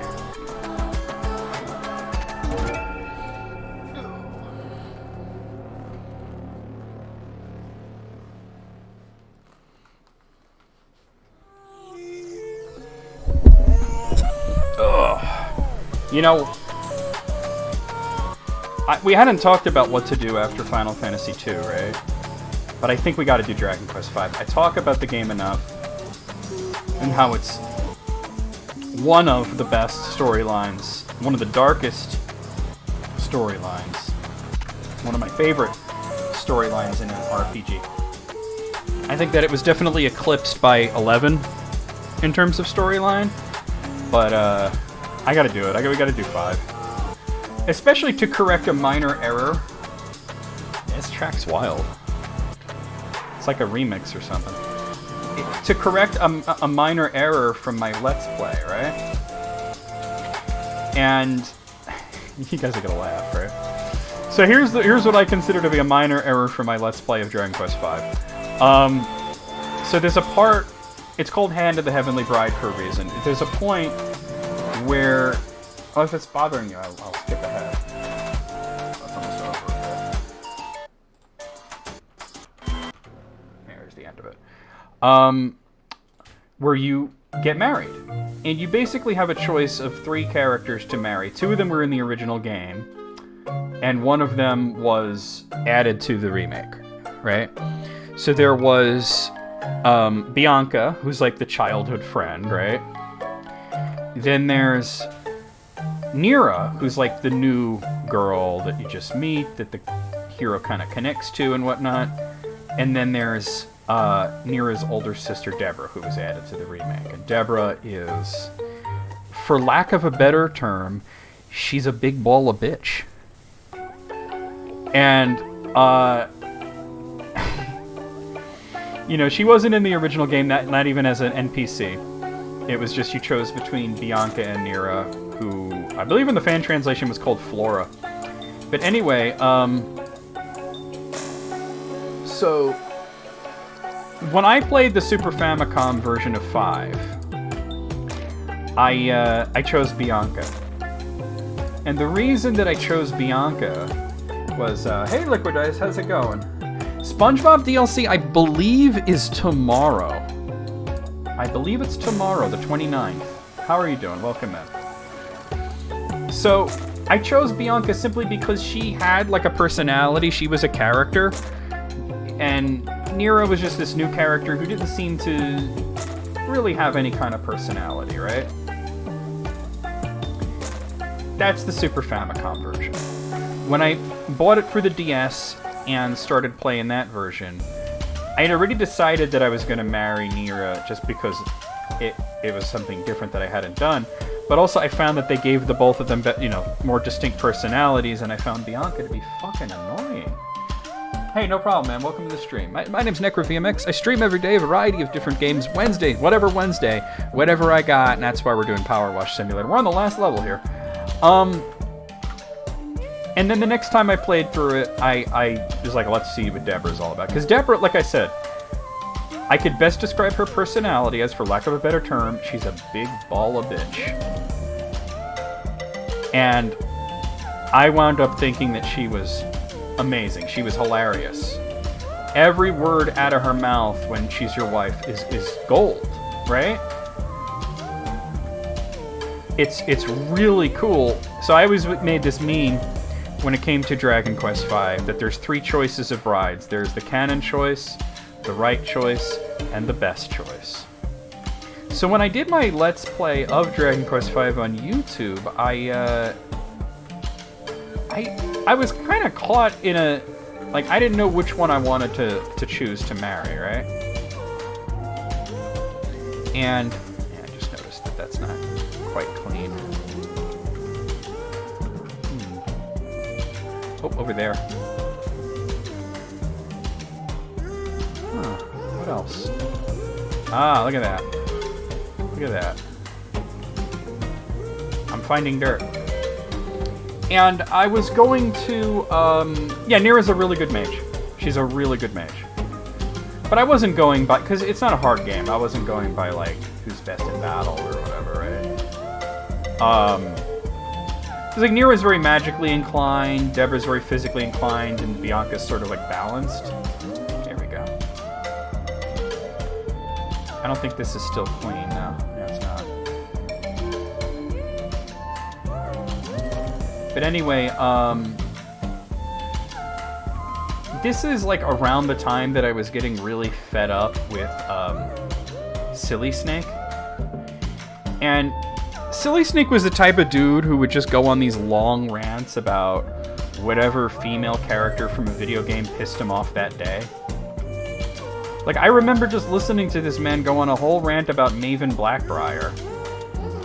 Is this considered part of the same thing? From Skyrim, and I'm like, what is your problem with Maven Blackbriar? Like, who cares, right? It is, okay. Like, who cares? What are you talking about? He's just, like, going on about how much he hates her. And, he's like, she was mean to me. And I'm like, so what? Everybody in Skyrim's kind of mean to you, right? Oh my god, can you imagine? Can you imagine? Oh my god. I've been having the urge to play that game again. I'm gonna do, like, a YouTube playthrough or something. But anyway, it was so weird. So I thought it would be funny to marry Deborah in my playthrough of... There's no, like, ladders in this level, are there? I have to just... It might be better to just do it from the top to get that angle. In my playthrough, and then he did, and I chose Mira, and... Because I was like, you know what? It would be funny, but who needs to hear him bitch? Right? Who really wants to hear it? But I really should have gone for it because she's such a funny character, and it really adds a lot of flavor to the game that isn't there otherwise, you know? Yeah, I'm gonna top this guy, who's actually me. I'm gonna top myself.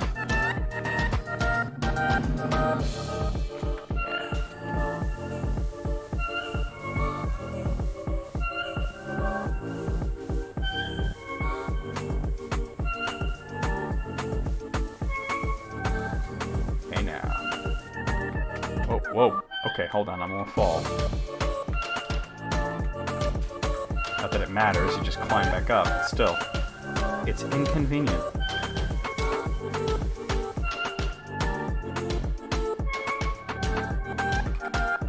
Yeah, you know, and like the weirdest thing he ever said to me, Eighth, and as a fellow Skyrim fan, you're gonna think this is funny and horrifying at the same time in an equal measure, was that had he known that the choices that he would have chosen, the,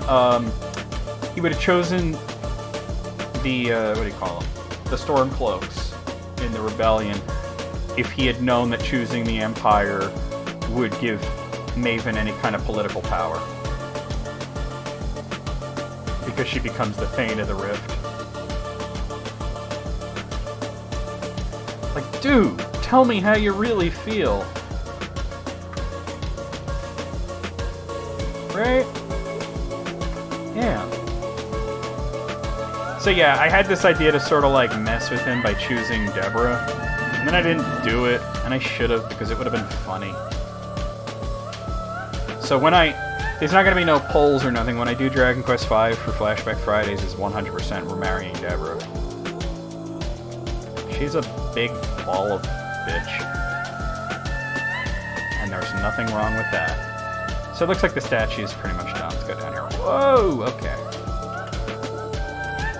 She's a big ball of bitch, and that's fine. Probably, yeah. I just don't see the appeal of Bianca. Like, she's just a boring character. There was a meme that somebody put up in, like, a Dragon Quest group on Facebook, where it was like, Bianca's that chick that you hung out with her once a really long time ago, and she won't shut up about it. It's literally true. Because you go on an adventure with her when you're still a little boy, you're like 6 years old, and I think she's like a little older than you, and you go on this adventure and you fight ghosts in a castle and all this stuff. It's like sort of the intro dungeon to the game. You know, it's the first time you get to control your character without your father being around. And, yeah, you meet her later, you know, because you meet her, you're 16, and I guess you would probably be around 18 years old. And she will just not shut up. Remember the time we went ghost hunting? It's like, dude, that was 10 years ago. I've been through a lot of shit since then. Bianca is canon, but I don't care. She is totally the canon choice because all the depictions of the children always have blonde hair. Like, they pretty much look the same no matter who you choose, except for the hair color. Like, they have blue hair if you choose Nira, blonde hair if you choose Bianca, black hair if you choose Deborah. That's the only difference. And all the official, like, Square Enix depictions of Perry and Madchen have blonde hair. But I don't care if it's gotta be canon. I've done that playthrough. I mean, not on the DS version, but I have done it.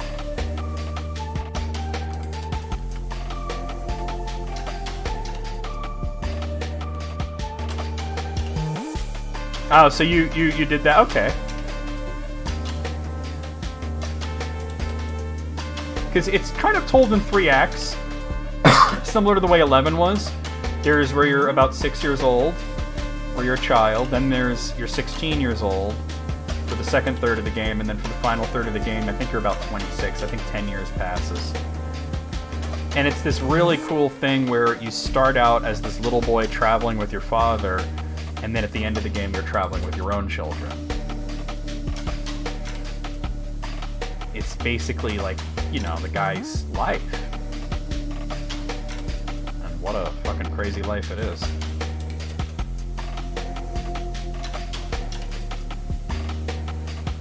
I don't think any RPG hero had gone through the ringer as much as Madison did. And the crazy thing is that if you choose Deborah as your wife, you learn that all the everything that he'd been through, all the torture and everything, gave him some kinks. Which is the thing that happens. The game gets kind of saucy when you choose Deborah. Bianca's not, yeah.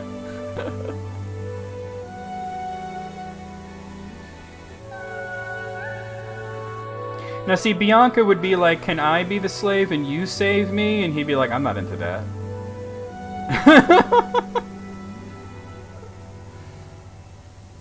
Yeah, pretty much. And it's not something that you would expect a Dragon Quest game of all things to address, but they do show that there is that aspect of it. That being traumatized can make you kind of kinky. Learning if the main hero is a sub is something that happens if you marry if you marry Deborah. It is interesting though because Deborah is, you know, she was created for the remake, and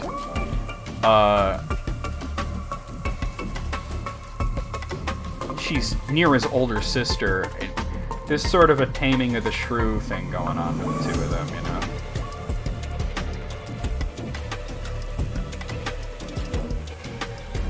And it's this scene where, you know, you're supposed to choose between your childhood friend and this new girl that you're into. And then all of a sudden Deborah walks in the room and she's like, okay, I will allow you to marry me.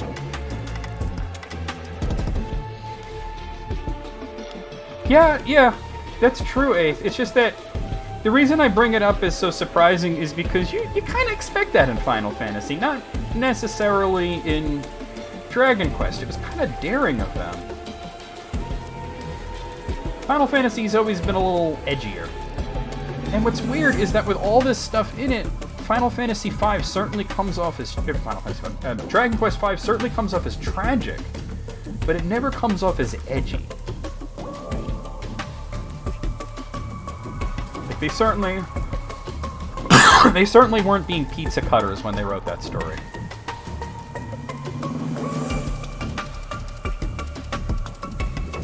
All edge, no point, you know?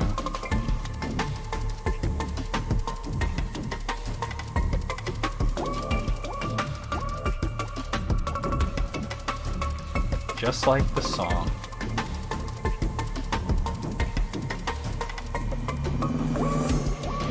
Yeah, and it's weird that I'm hearing all this stuff about they want to make Dragon Quest XII more aimed towards adults, right? And I'm like, you mean it isn't? Like, yes, I get it. The cute slimes and everything. It's definitely a game that is child-friendly. But the majority of Dragon Quest fans are adults. You know what I mean?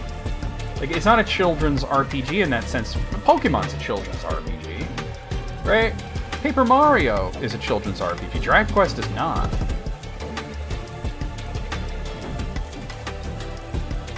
And I think that it's strange that they're saying. Although the thing is, when they say it's going to be more adult and darker, you know, Japanese developers have a very different take on what that means.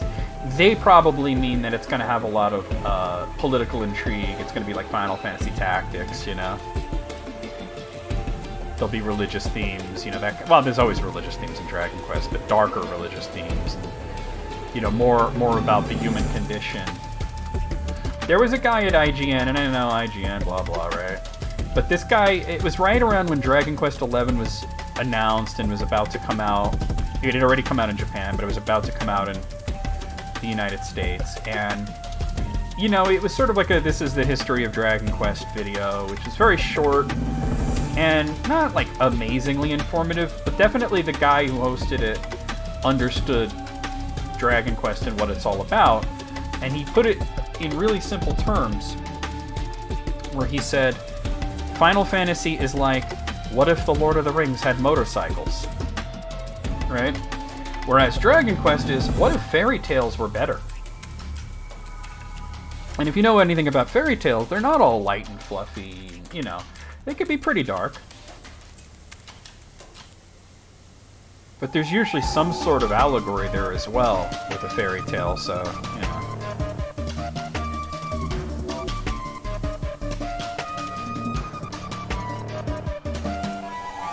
But I was like, yeah, that sums up both series, right? Pretty well. Especially considering that it's hard to sum up Final Fantasy, because they're all so different from each other.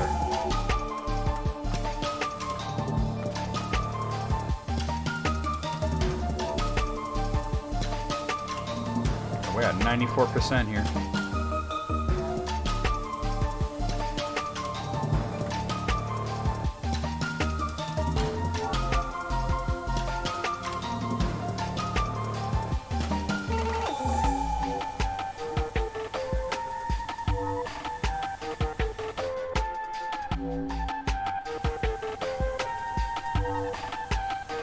Why didn't they just take motorcycles to Mordor? Can you imagine if somebody approached Tolkien in the pub and said that? Why didn't they take the motorcycles to Mordor? Hey, alright, rock and roll, baby.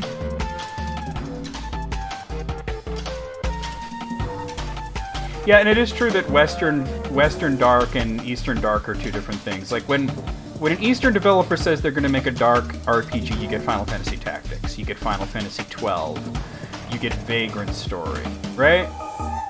You get Dragon Quest V. He might have decked them.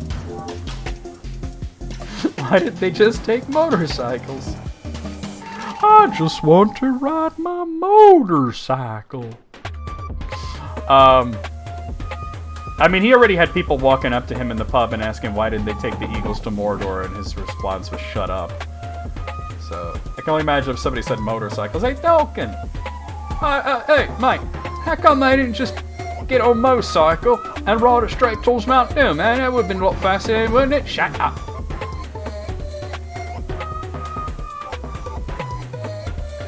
But, yeah.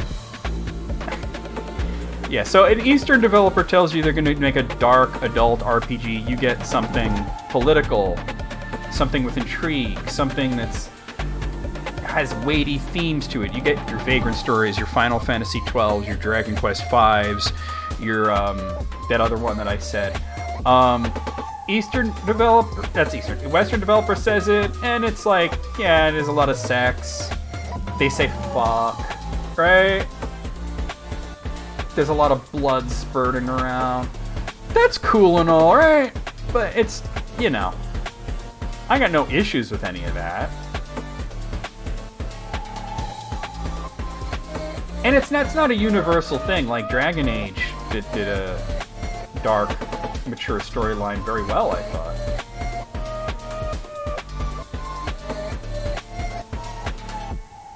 Well, that's who they're marketing towards, you know what I mean? Teenage guys whose parents don't care if they buy an M-rated game, you know what I mean? That's their sales right there.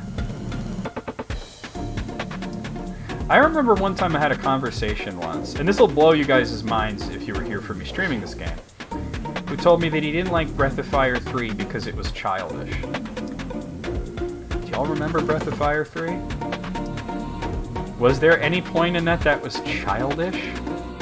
And I remember I said, you didn't play it for very long, did you? And he's like, no. And I'm like, yeah. Because it goes into the whole crushing poverty and near starvation thing within the first 20 minutes of the game, right? Within the first 20 minutes of the game.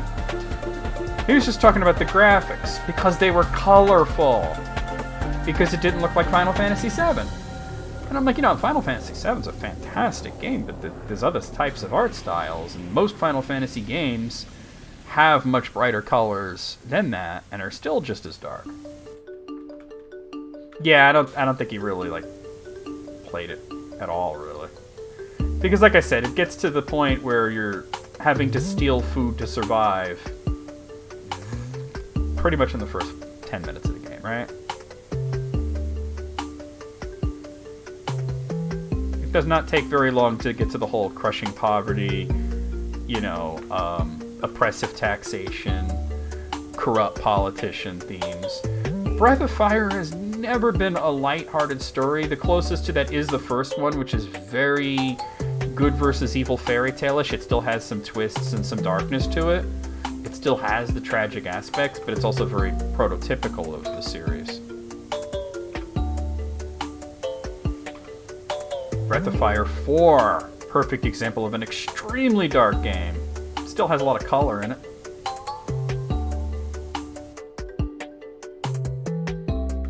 Oh my god, yeah. I don't miss the gray and brown era, right? Where everything was like, let's do realistic, okay. Have you ever been outside? Have you ever seen reality? There's more than 3 colors out there. Yeah, pretty much. Pretty much exactly that.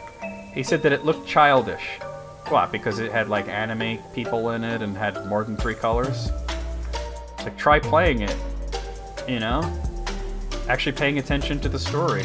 Hold on, I gotta switch to stubby if I'm doing a floor. I'm just about done here, guys. Hopefully there's not too much that we have to hunt down.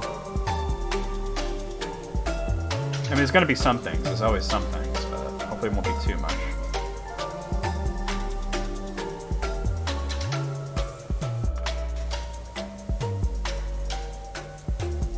God, I can only imagine what 16-year-old Nova was into. Other than beach balls. You know what's the funny thing is you always talk about beach balls and stuff like that, Moogle, and I literally cannot imagine you at the beach. I don't think it's even physically possible to imagine you with your shirt off. I imagine you're at the beach wearing a freaking Metallica shirt.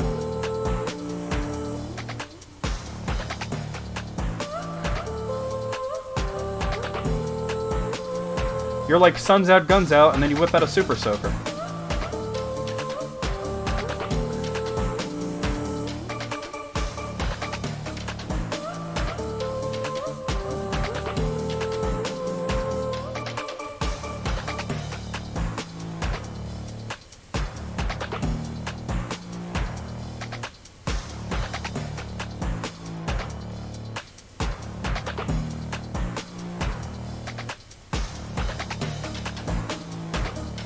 Really? You don't like sand? It's coarse and it gets everywhere? Sun's out, bung's out. Wayne's going and showing his brown eye to everybody. I just came here to air out my bunghole.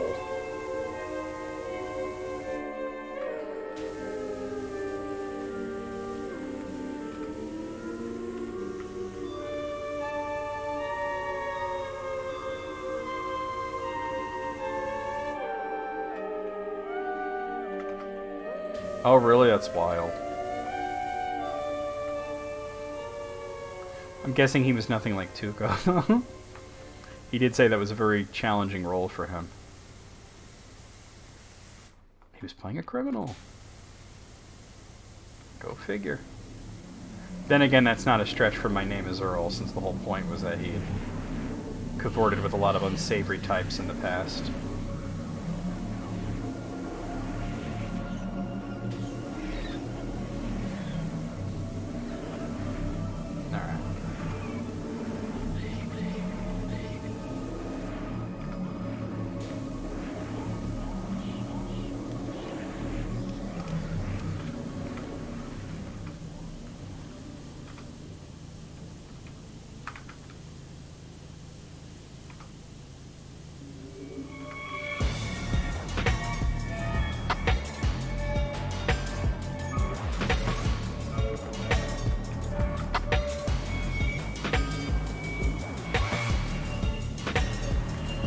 Yeah, that's the one thing about using the triple hose. If you're not at the correct distance, you do wind up leaving a lot of specks.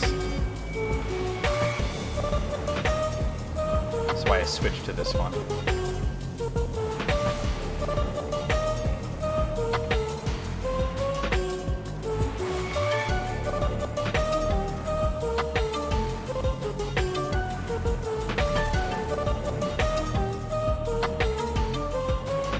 It's been so long since I watched that show. I used to watch it fairly regularly, like, 'cause it always seemed like it was on, but it's been a while. Like maybe like 6-7 years before I've seen an episode. So I don't really remember the characters' names, other than, you know, like Earl.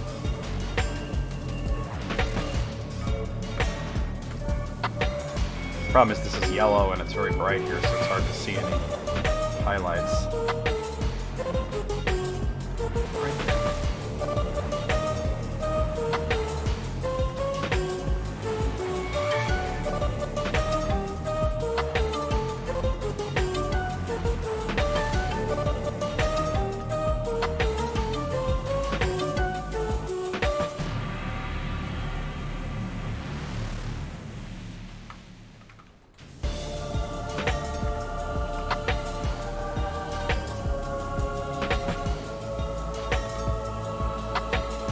Actually, for this, I might want to switch to... Yeah, it feels better.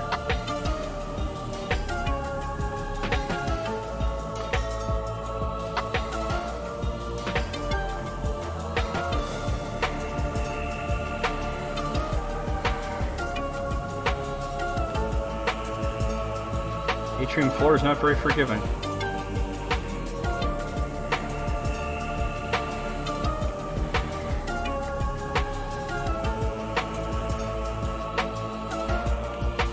Hey, there it is. Okay. So what's left? Let's find out. 1, 2, 3, 4. One thing that's not even cleaned at all. Alright, let's see. What is the one of the entrance walls?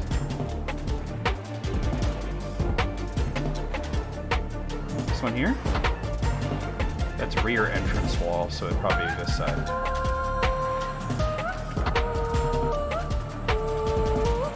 This one.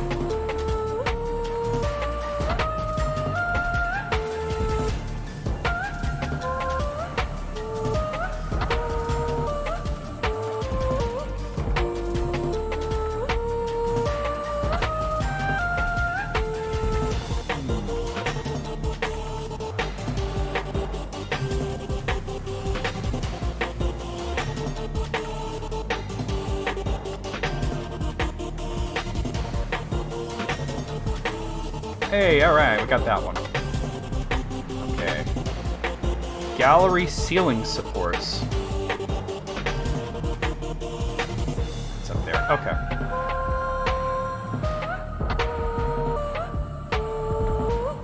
Oh, look at this. This ain't clean.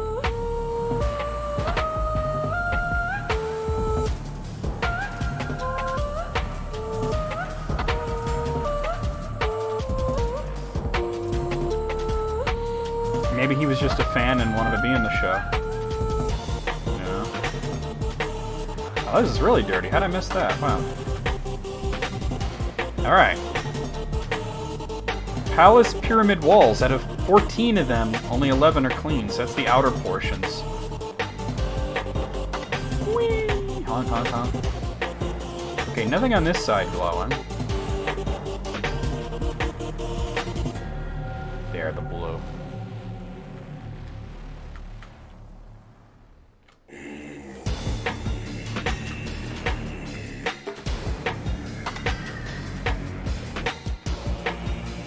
There we go.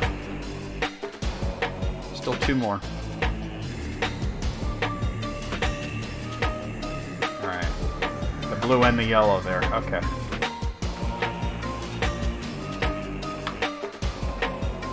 Let's see over here.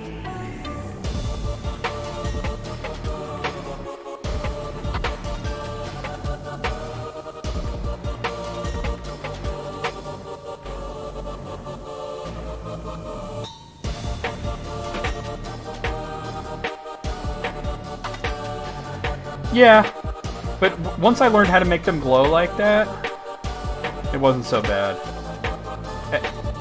There's a lot of features that the game doesn't really tell you about right away, like at all. You have to kind of find out about it yourself.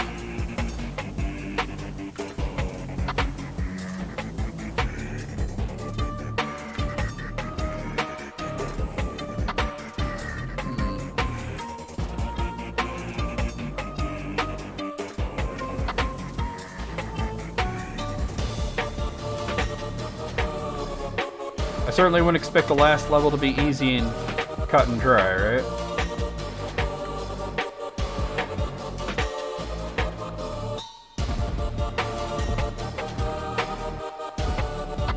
That blue part is part of it.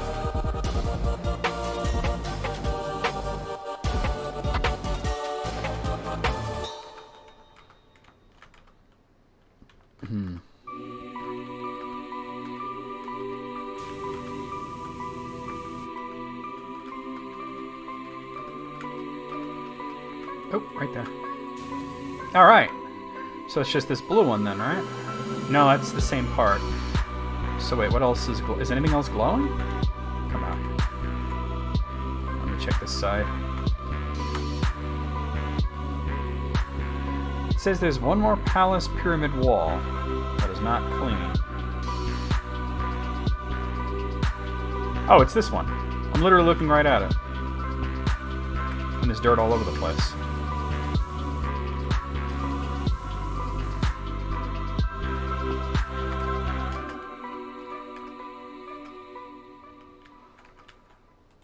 At least your guy can go up like a friggin' 60-degree incline. Alright.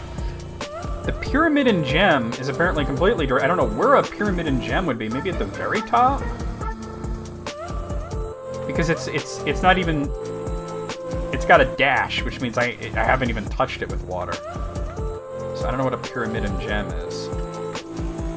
Might it be something at the... No. Pyramid and gem.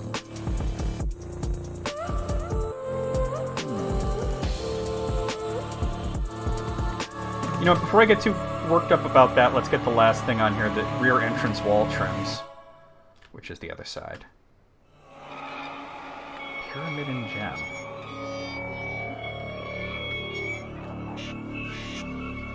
Well, this is the rear entrance. Oh, here we are. Oh, hello.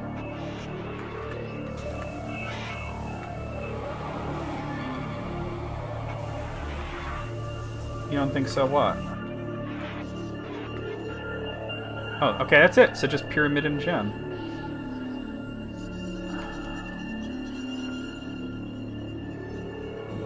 Oh!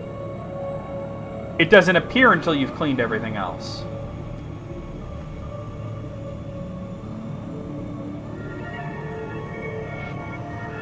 Whoa, okay.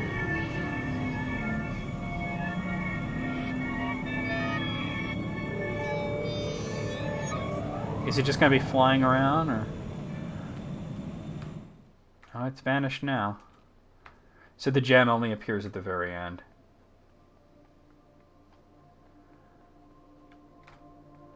That makes sense, because I thought it would be at the very top. Now that, here we go.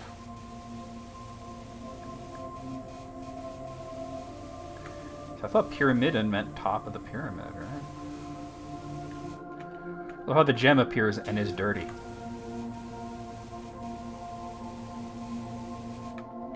I'm guessing there's some sort of thing that happens when you clean it at the very end that it wants you to be up here for the end of the level. There it is, as it was foretold.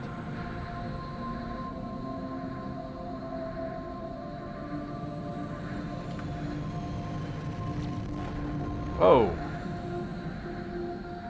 It's Frylock's gem? There's a damn VCR behind it. That happened. I'm guessing that'll stop the volcano. Alright, let's see this thing, right? It's too bad you can't really see the inside of, you know, when you're cleaning the inside. PowerWash services, you did it. After you cleaned our ship, we went further back in time, methodically tracing your steps one job at a time, right back to the backyard cleaning days. While doing so, we pieced together Blake Thrust's ambitions. Thrust was obsessed with the lost city of pacifists. We're not pacifists, we're pacifists! And after discovering that their tech was powered by a rare ore, set up illegal mines here, there, and everywhere. He struck a rich seam inside Mount Rushless and used it to develop his own tech, while also hoping to create enough tectonic movement to push the lost city up to the surface. What he didn't realize, though, is that by destabilizing the volcano, he nearly caused a global apocalypse. Knowing that the underwater city lay dormant until this moment, we went back in time and told the pacifists of your legend. They agreed to convert their palace into an offshore platform to send a neutralizing beam to Mount Rushless when the city resurfaced.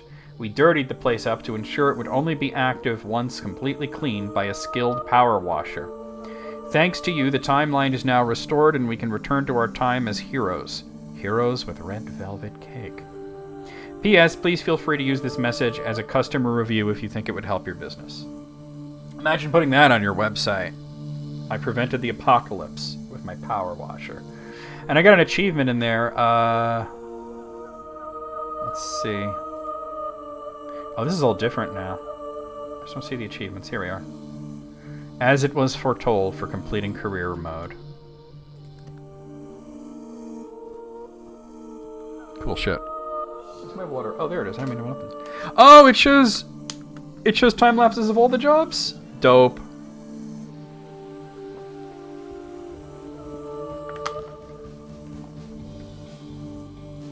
Wait, I should stop the music because there's actual music for this part. It's like the only song in the game. Oh my god. Listen to what the song's singing about. Apparently this song's called Make It All Shine, written and performed by Green Gills.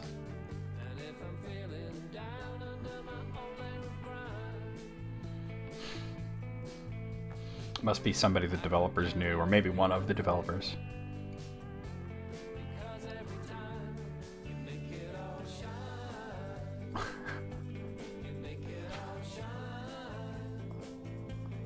It's like something the Monkees would do. We've got Beck at home? Oh shit. That's rough.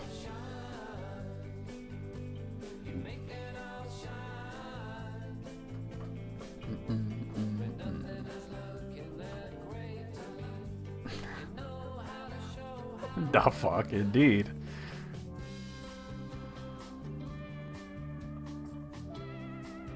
That friggin' penny farthing. Beck is We Got Donovan at Home, you're right.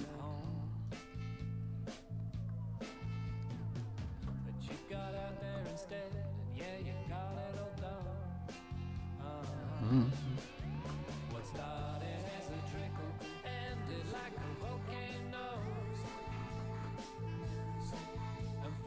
I still think it sounds like the friggin' Monkees.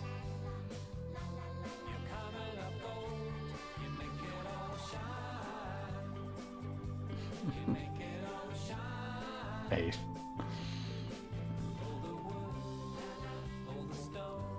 God, that treehouse took forever.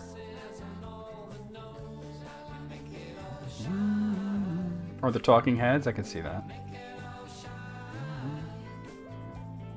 I don't hate the song, it's just so goofy. God, that bathroom. If those walls could talk, they would say, ah! Ah!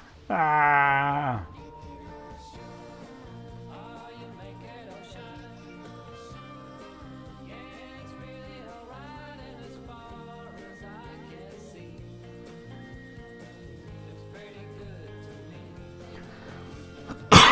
The frickin' monster truck. The cat monster truck. Hope we find out what happened to the cat, Ulysses, right? The mayor did say before he vanished, if we find the cat, we could keep it. That train station also took a long time. Also notice the fresco, like the blue and yellow and white in the train station, very similar to the temple, the last level.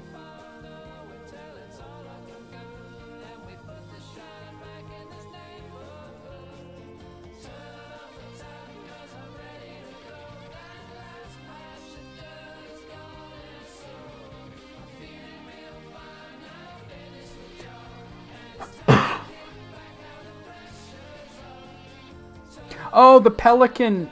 That's what it represented. That boat, the pelican. Because we saw that bird.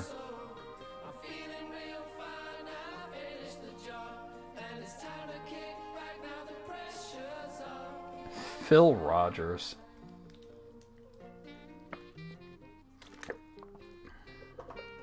He keeps pictures of all the jobs. There's the cat. Aw, little kittens. Toodle poops, thanks awfully. Calvary City Transport. I can't read all this. It's going real fast. A big salty thank you, my friend. All over your face and chest. Good. The cat was pregnant. Thanks for washing. No brain cells. Orange cat. Yep.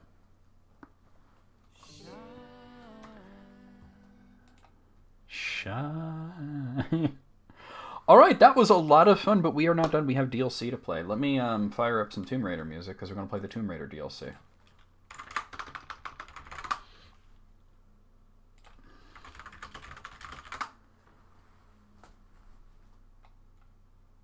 There we go. Visit the world of Tomb Raider and watch Lara Croft's manor back to its former glory. Of course, the new game. Croft Manor, it's the only level? Or maybe there might be one after that. From Winston Smith. Isn't that the butler? I've been requested by my esteemed employer, Miss Lara Croft, to commission a cleaner for the exterior of her residence, Croft Manor, and... Jesus, that's loud. Hold on. Lower that a bit. She is soon to host a charity fundraiser for an artifact repatriation, and wishes for the manor to be looking tip-top for all her esteemed international guests. As you'll no doubt discover from the old buffed brick here and there, I have attempted the task myself, but to no avail. It is simply beyond my advancing years. Please note, the roof has only recently been retiled and won't require any of your attention. Miss Croft is currently recuperating in Egypt after being set upon.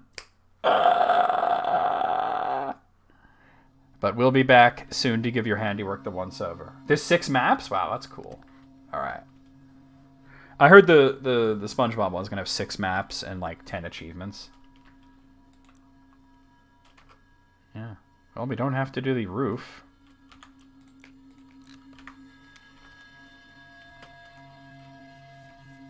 I don't think I need the scaffolding all that much. I might later, but...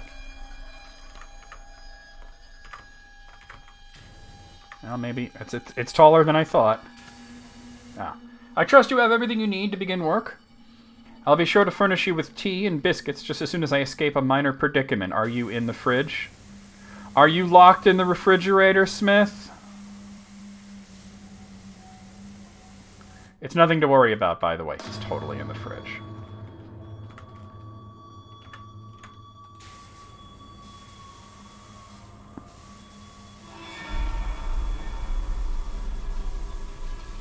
Miss Croft likes to set me these challenges from time to time. Otherwise, one can get rather dull.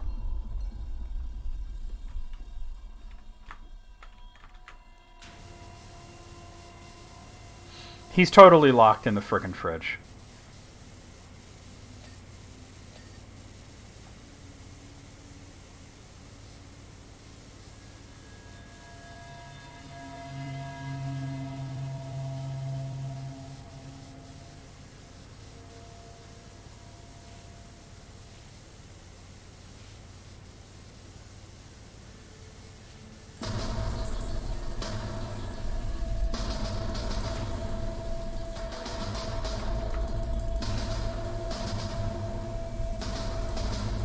She had him follow him into the fridge, stood by the entrance, backflipped over him, and now he's stuck.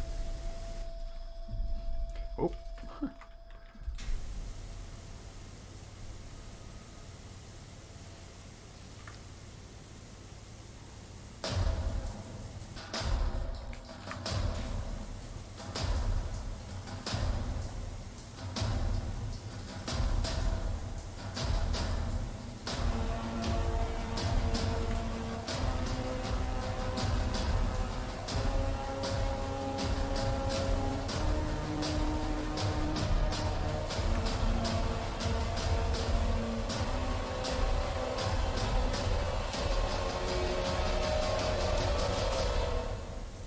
Nice.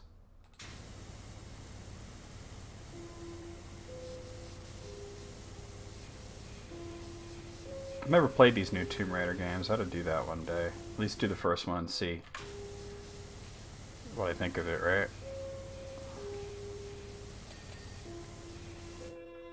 Yeah, I've heard they're pretty good. I saw the movie that was loosely based off of the new Tomb Raider, and that was pretty good too.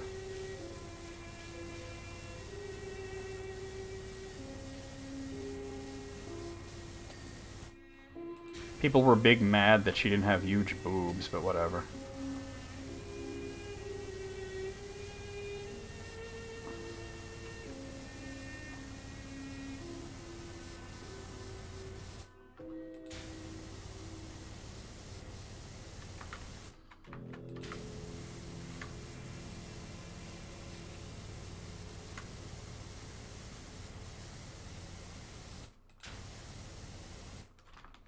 Impaled by tits.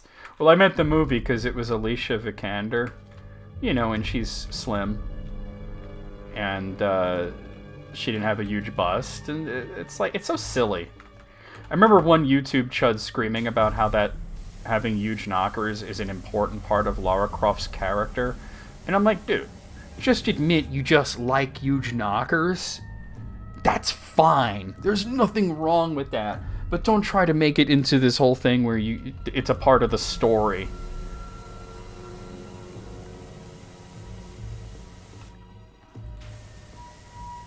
And it's an essential part of her character. Like, shut up, dude. You suck.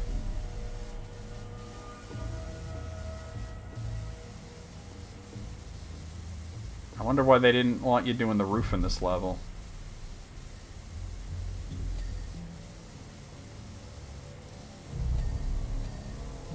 I guess they could maybe they figured out that roofs are quite boring. Yeah. The fucked up thing is that, like, in the old PlayStation games, Lara's huge boobs came from like what was basically a programming error. That they received a note, increase bust size by 15%. And they accidentally increased bust size by 150%. And then they were like, that's hilarious. Let's keep it like that. Which is really actually kind of creepy when you think about the fact that the creator of Tomb Raider based Lara Croft off of his sister.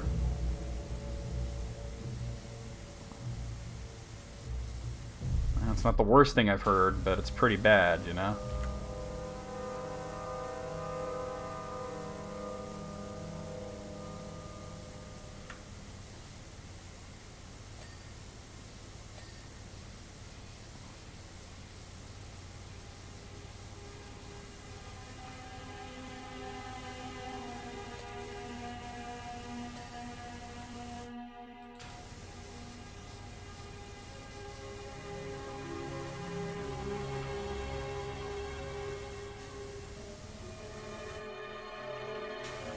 But it's important to her character. You'll still have the old games and the triangle boobies, my friend. That was like one of those major chuddy dudes, you know?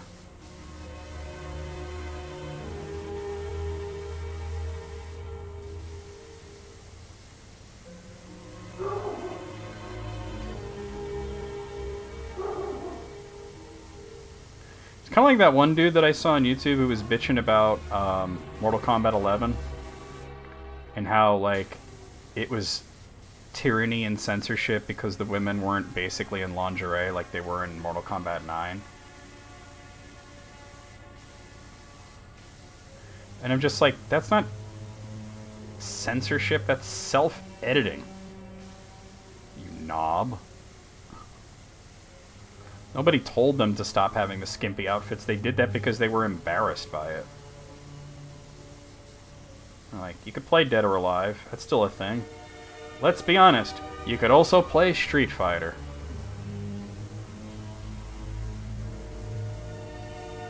You might have to shell out a little bit extra for a bathing suit DLC, but it's there.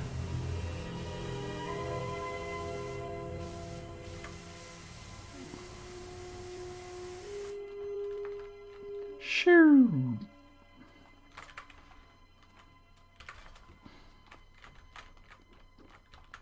Let me move it over slightly, actually. Over there. Okay. These are my emotional support fun bags. Wow, this thing is not very tall. Wait, is there another scaffold over there? I think it's the same size, though. Let me see if it's bigger. There's also a fountain to clean. Yeah, it looks like they're the exact same thing. Wonder why there's two of them. You can't climb on two at the same time. Boy, that's... Even with the extra long thing, how am I going to reach that? Well, let me try the extra long thing before I start bitching. Ah, it reaches. Okay.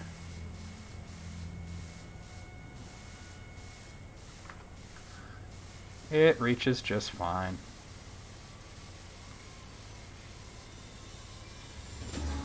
I just hope I don't have to clean from an upper angle this window frame, you know? Nope. Not even a little bit.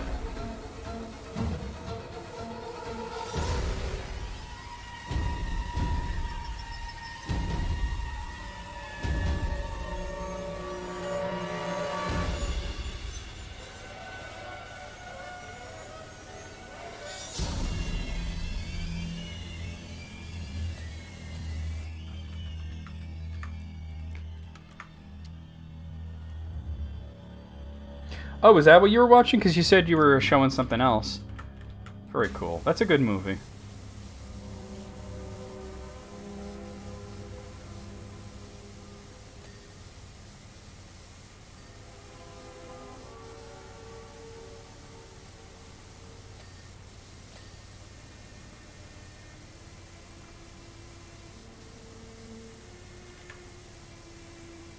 I just thought of something. Remember that epic rap battle of history with all the movie directors? They should have had Orson Welles in that. Because they had Hitchcock and Spielberg and Tarantino and Kubert, and then at the end Michael Bay. But they didn't have... They could have had Orson Welles. That would have been interesting. To see where he would take a battle rap. I mean, it's possible that he may have been saying a lot of the same things that Hitchcock did, but...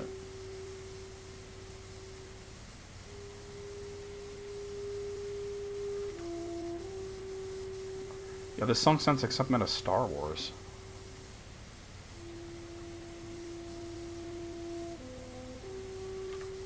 It's like, this is the sad music from Star Wars.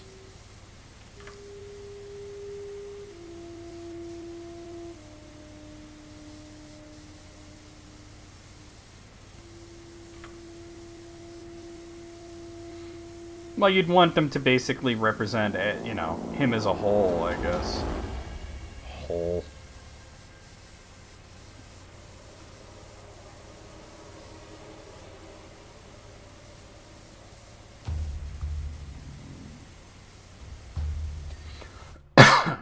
You can only have so many directors, I guess.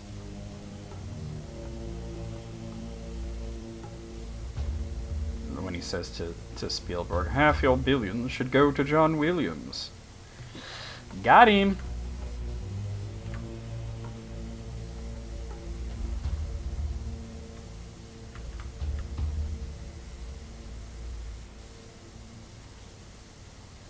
Topper. More like Toper.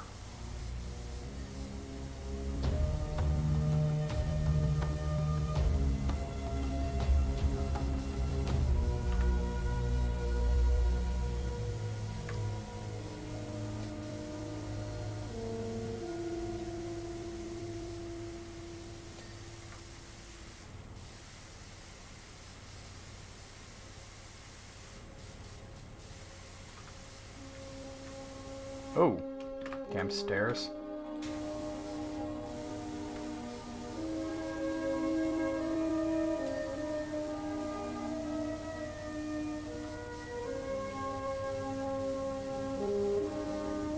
It is weird that there's like no music in this game.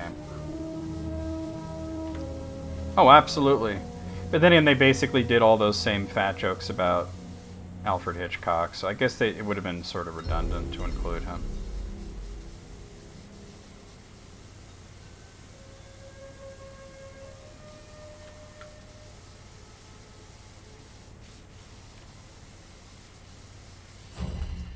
Sure. Let's move this away. Yeah, I don't understand why there's two scaffolds and they're the same height. Like the treehouse level had several different scaffolds, but they were all of differing height.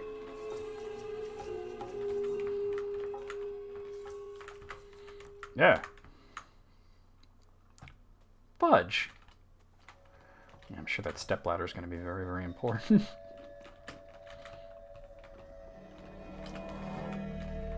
Wow.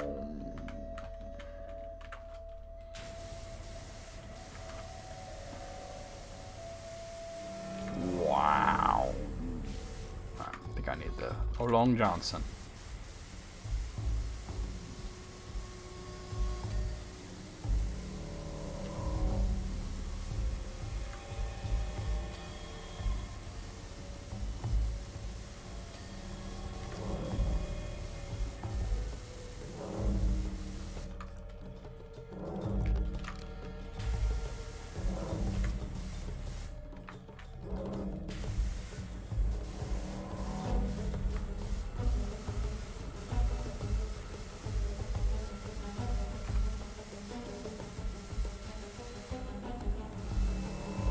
Wow.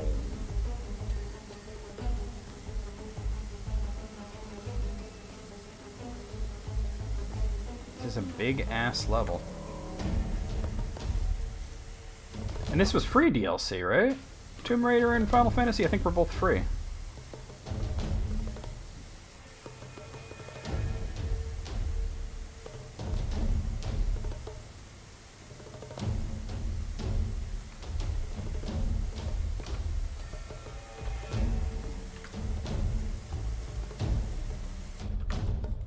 Nah, let's stick to that.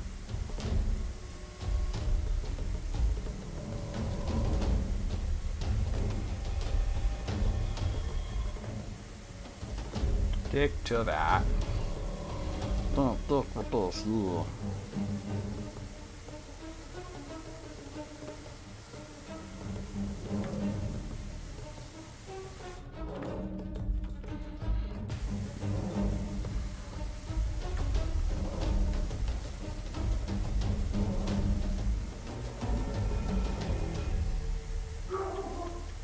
Whoa, whoa, whoa. Whoa, whoa, whoa, whoa. Perhaps it might be judicious to say a few pertinent points whilst you work. You're in the fridge.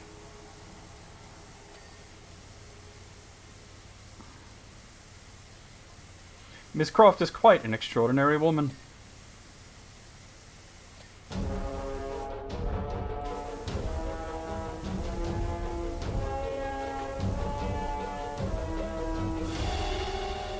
She demands exacting standards both from herself and from others.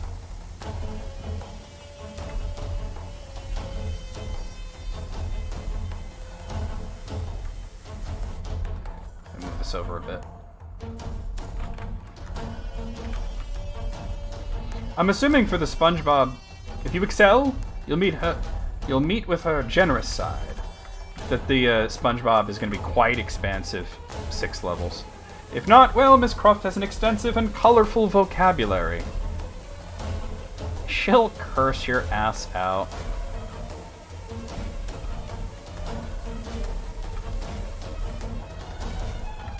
Damn. There we go. Oh, I will need the long one, huh? The longest one. Wait, no, I think I hit short instead of long. That's all it was. There we go, that's fine.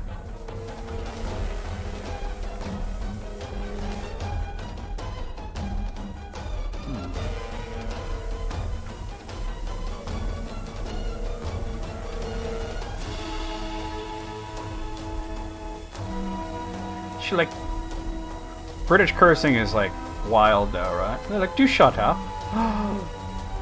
You've been a bit of an arse.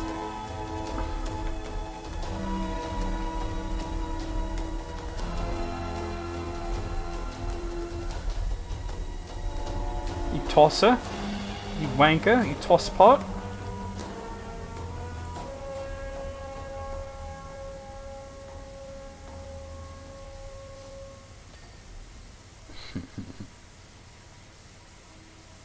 Meanwhile, in Australia, they just go ham.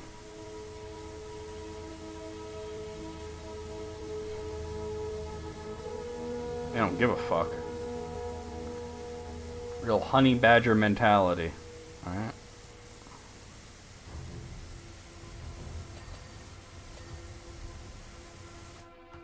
Okay, come back here a bit. Alright.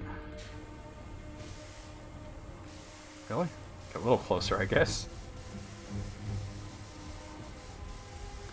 Everything's so much further away than it actually looks.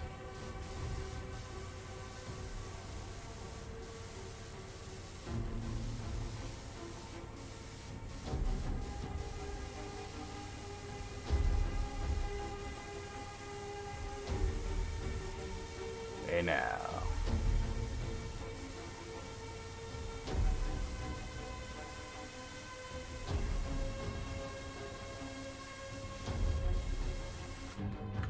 See if I can... Oh, I'm not close enough. Alright.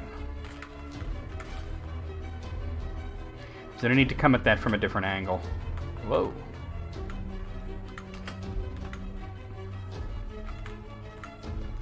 Yay.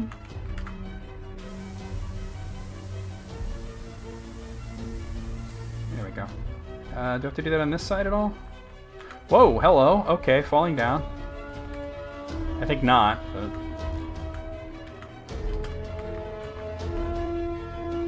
Yeah, no, we good.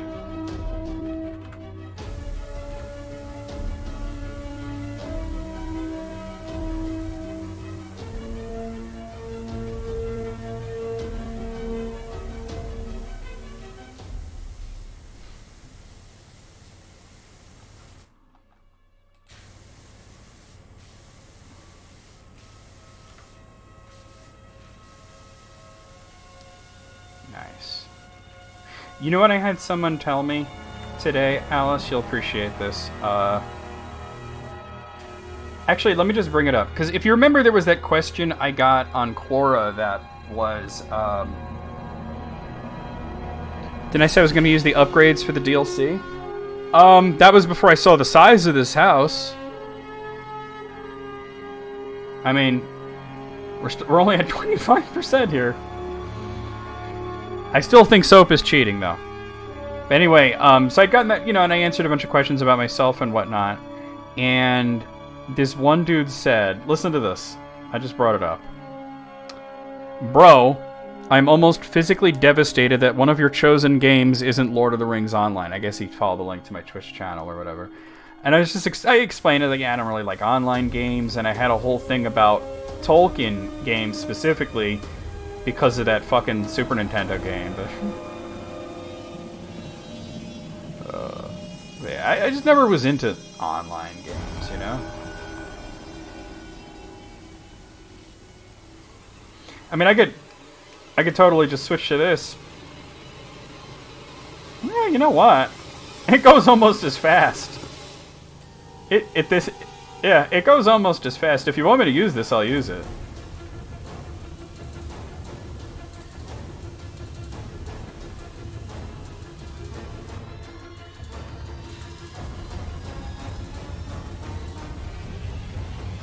like, hello, yellow sprayer, my old friend. I've come to talk to you again. And stuff. Whoa! Okay. Yeah. It's honestly, as you can see, it's not as big of a difference in a level like this. There's some levels that, like the early levels, that the triple hose would just make it irrelevant.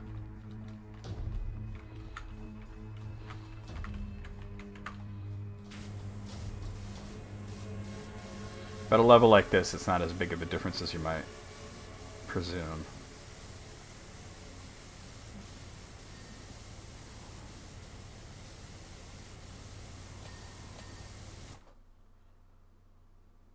Yeah, definitely not for those. Because I've seen you and EB do them, and they're not as... Some of them are kind of not as ginormous, you know?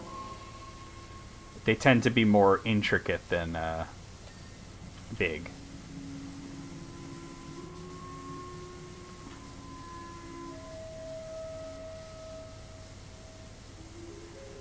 Yeah, it was funny. He was like, "I'm physically He said, I'm physically devastated that you don't stream Lord of the Rings online." I'm like, I get you.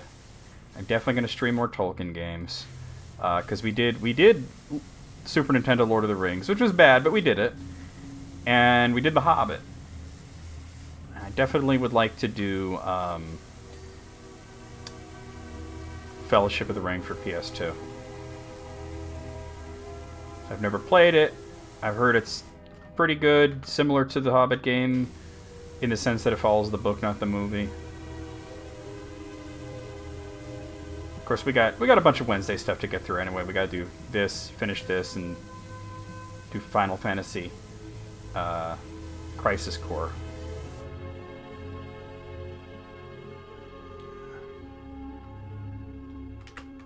I think I might have played that back in the day.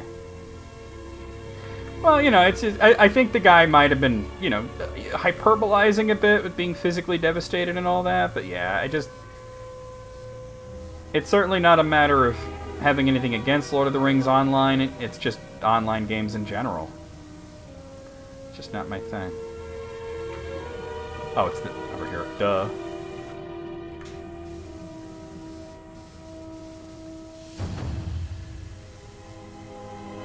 I never thought I'd be answering a core question about me. Like, not something somebody asked me in a comment, but like they put a question on there. And I was like, I hope nobody else answers. And thankfully nobody else did, but...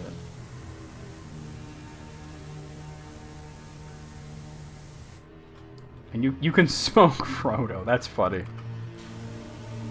Just put smoke Frodo and... Like, alright, Gandalf just rolled him into a blunt and smoked the bitch. Game over. An exceedingly good crop this year.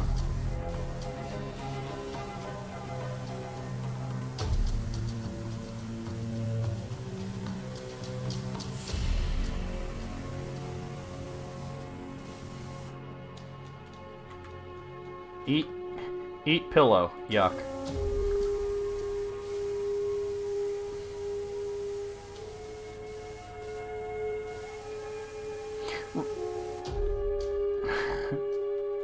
Yeah. The pipe weed doesn't actually get you high because it's actually tobacco, but if you smoke a Hobbit, that's different. Right? If you actually smoke a Hobbit, you'll get blazed, apparently.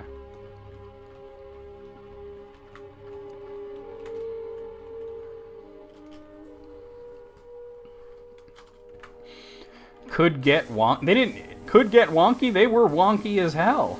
Could get wonky. Listen to you.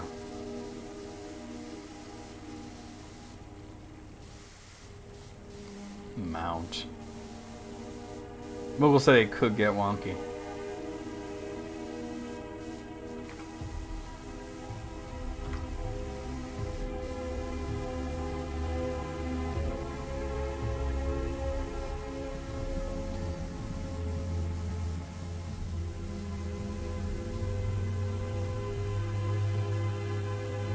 They were hella wonky.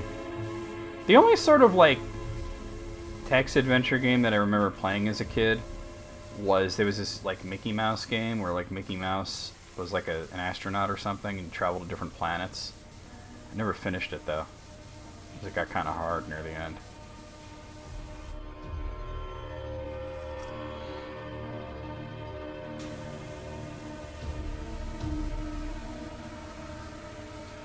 Text adventures were never my favorite way of playing. Because, like Muggle said, they were wonky as shit. Like, you'd have to figure out not exactly what to do, but how to word it that the computer would know what the hell you're saying.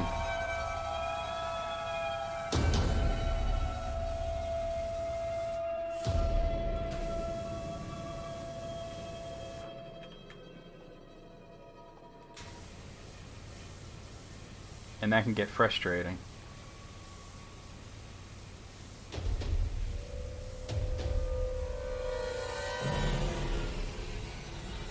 Remember, I also had Where in the World is Carmen Sandiego? Like the original version.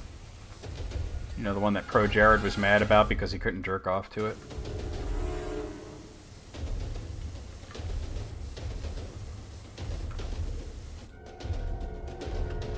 Roguelikes are downright evil. Hold on. Notice this ain't. There we go. Okay.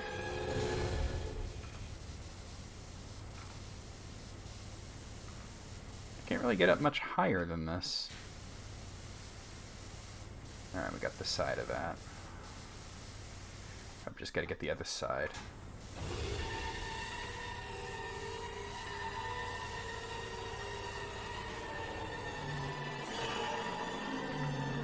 I remember playing on my uncle's computer back in the day. It was a video game. I don't know if I would have called it an RPG because my memories of it are very hazy. Based off of, God, you know, I don't know if it was The Hobbit or The Lord of the Rings. I want to say it was The Lord of the Rings. And I just remember you just walking from one side of the screen to the other, and it was like, and then you'd like meet a character. And I remember at one point, and this is why I didn't play it for very long, I pressed a button that brought up a map, right? And for some reason that I still do not know to this day, I could not figure out how to get from the map screen back into the regular gameplay screen, including shutting down the game fully, taking the disc out, putting the disc back in, loading it up again, and still just stuck in the map screen. It would not go away. The map was like once you look at the map, you cannot look away.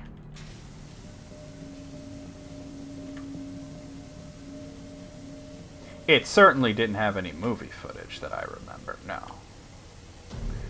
The only, you're thinking of Lord of the Rings Volume 1, which had the same name and had the same developer and publisher as the Super NES game. I'm talking about a way earlier computer game from that. It definitely wasn't that one, because that one was also an overhead top-down view, and this was side-scrolling. It might have been Riders of Rohan.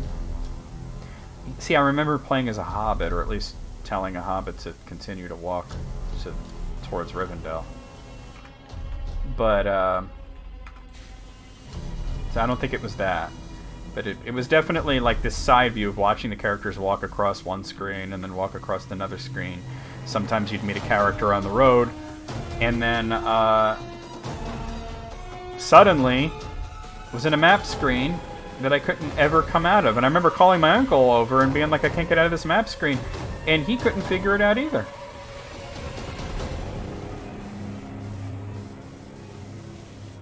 He couldn't figure it out either, so that was the end of me playing that game. I think it might have just been called The Lord of the Rings. I don't know if it was a glitch. He didn't have like the manual or anything, so we just didn't know how to get out of that screen.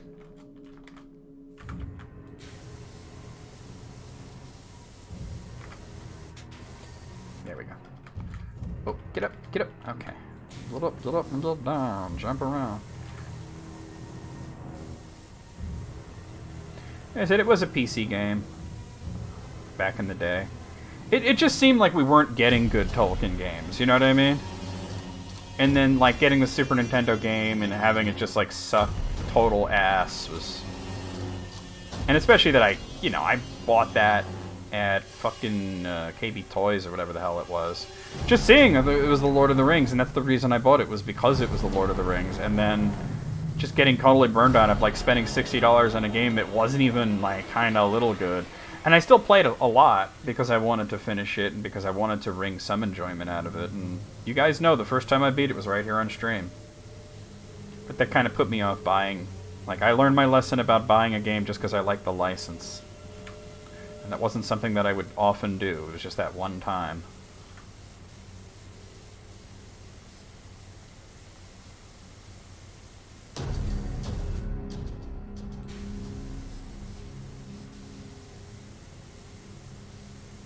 If you ever find that Lord of the Rings game, don't go to the map. I mean, you know, there was probably some sort of, like, simple solution that we just didn't know about, but... That's what happens when you... That top parts? Okay, that doesn't need to be clean. That's what happens when you don't have the manual.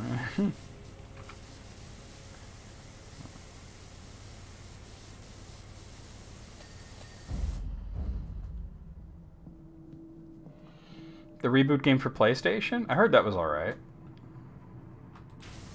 I don't know much about it, but I heard it was alright, at the very least. Like, it couldn't have been as bad as the Lord of the Rings for Super Nintendo.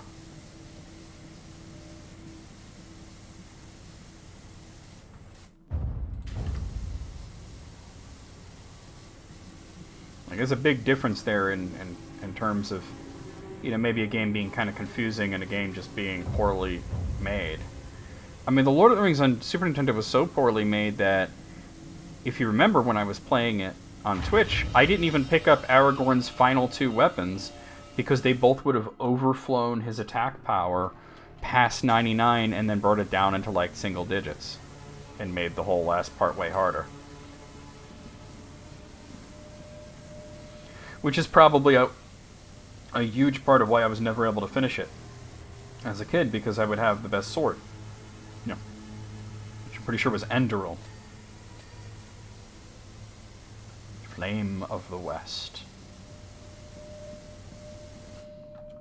Kinda, sorta. Aragorn was being poetic when he came up with the name being Flame of the West. I stashed this somewhere. Alright. Because the word for west is not Ando, it's Numen. Like Numenor. Western land. And Aragorn was going by Andor, another word for Numenor, meaning the land of gift. Surprisingly tough work, exterior cleaning, isn't it? Not really, no. You didn't like Parappa the Rapper? The game was so fun. I mean, you know, it was not very forgiving with the timing for beginners, but it was pretty easy to get into. I got through 4 flannels on 1 brick alone. What? Flannels? What?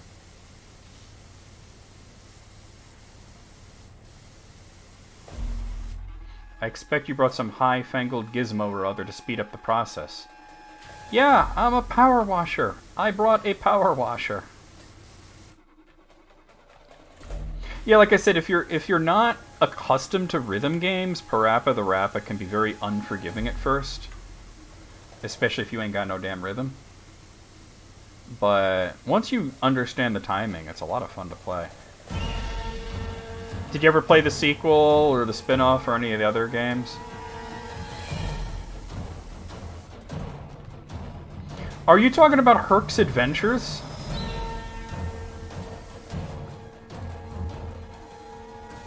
I slammed my penis in the car door.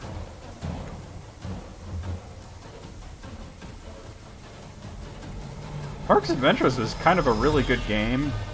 Got a little tough after a while. It was sort of like, what if The Legend of Zelda and Zombies Ate My Neighbors had a baby and did not pee on it? Oh, the Disney one? I never played that. Herc's Adventures was really good, though. You have to...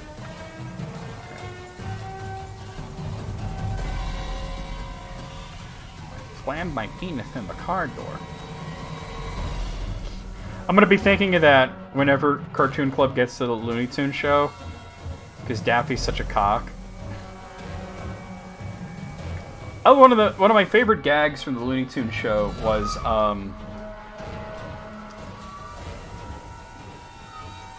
Daffy keeps saying that he met Bugs in the war, whatever war he's talking about, who knows.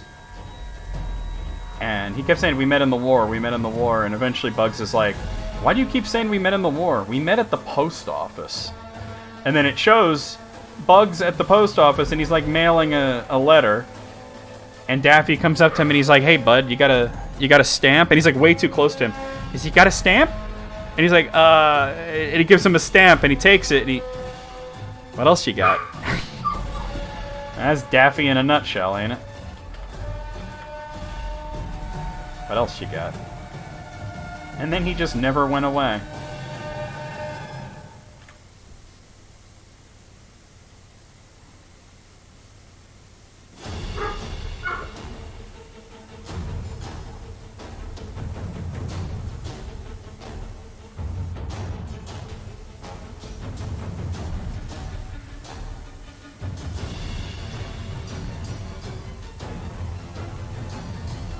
I slammed my penis in the car door.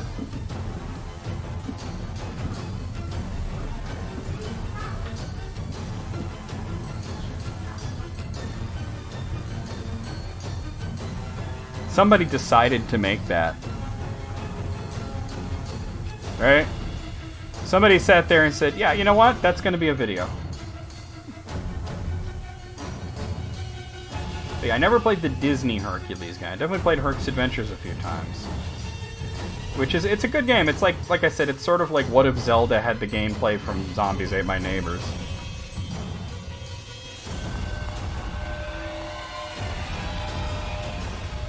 A little bit of a few other games in there as well. I never managed to finish it, though. It gets pretty tough after a while. Ghoul Patrol? That's on Super Nintendo, right? I'm pretty sure I did play it. It's like sort of like the sequel to Zombies Ate My Neighbors, but it's not quite as good. Yeah, I played that.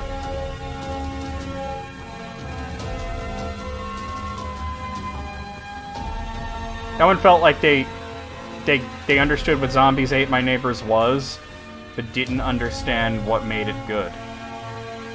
And they made a game that, while not a bad game by any means, did not have any of the same charm. Oh yeah, that game's like really tough. Zombies Ate My Neighbors is ridiculously tough. Get up to that point where you gotta fight that big baby, and that usually just wrecks my shit. But there's something so compelling about it, you know?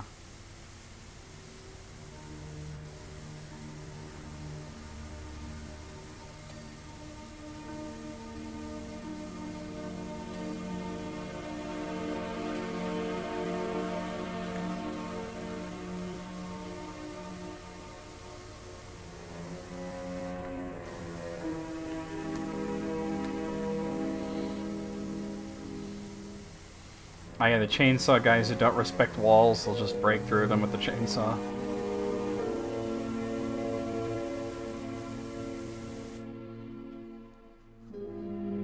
Shadowfax like the horse? The Mieris from Rohan?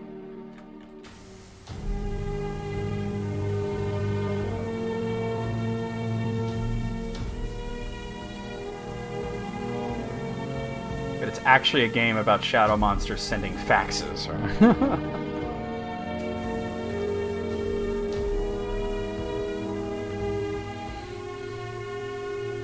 Yeah, no, the system itself didn't even come out here. You'd be like, it's not the ZX Spectrum, mate, it's the ZX. It's like, I'm not saying that, you can't make me. You just said it when you were making fun of me. That wasn't me, that was British me. I'm Australian, mate. You put the Queen on your money, you're British. You play Gandalf riding Shadowfax and mowing down Nazgul. Is that like an actual game or is it like somebody's homebrew?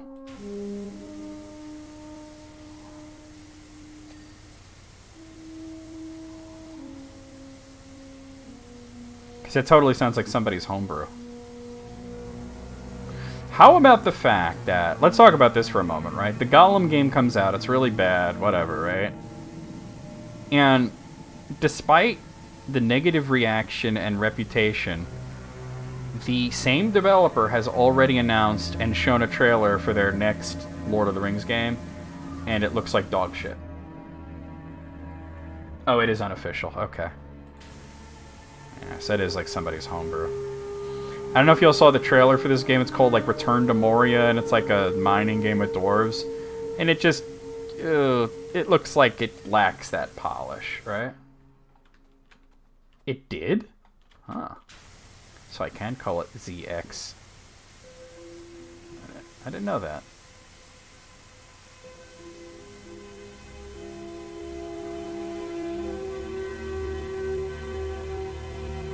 No, I think Alice knows the difference between the Amiga or the Atari ST and the ZX Spectrum. Their capabilities are fairly different. Even though they got a lot of the same games.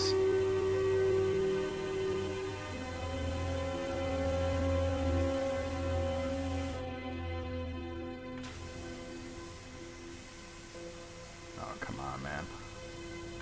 Maybe this side again. There, I couldn't get the right angle.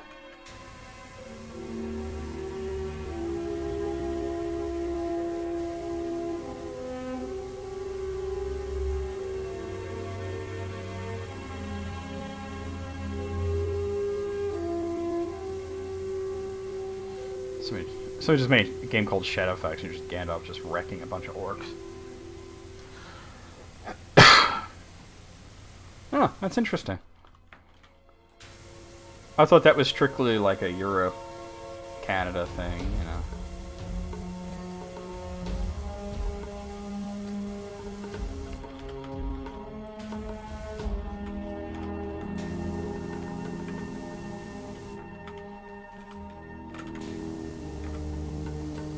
Hey now.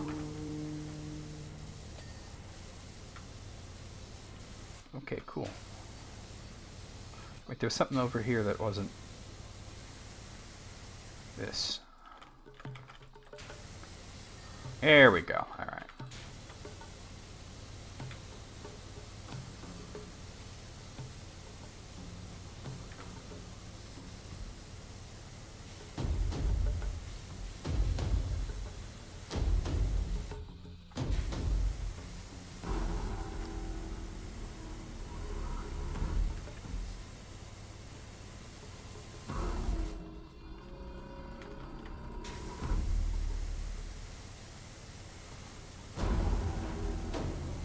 You know, it's a pretty cool system that nobody really talks about. The Vectrex. That was some weird shit. It was all vector graphics. The display being part of the actual system. Weird aspect ratio. Timex, as in the watch people? That's something else. Wow. That's wild. Timex of all people. That's sort of not that different from how the Odyssey was, you know, is picked up by Magnavox, but they kind of really only sold it in Sears. Oh, the Vectrex.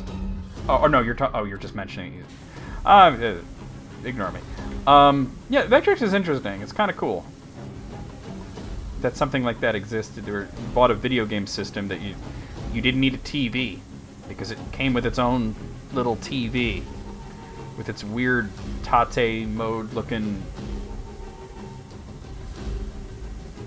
aspect ratio and all vectors.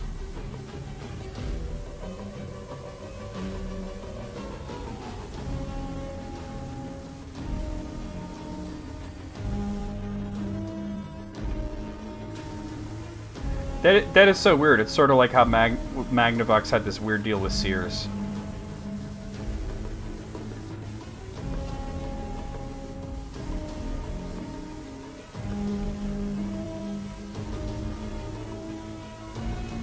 And Sears was terrible at selling it. The Timex Sinclair 2068. That's a lot of random stuff.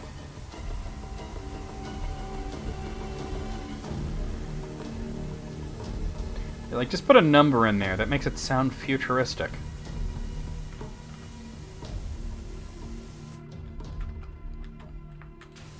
So, yeah, Sears was so bad at selling the Odyssey. And part of the thing that they did was that they didn't want you to just come into Sears and buy the Odyssey. They wanted you to buy a television and the Odyssey with it. So they made it seem like it would only work with Magnavox TVs, which is untrue. Thereby completely limiting their sales. I'm gonna need this. I just need to get a little bit higher for a different angle. Sort of like a little roof here.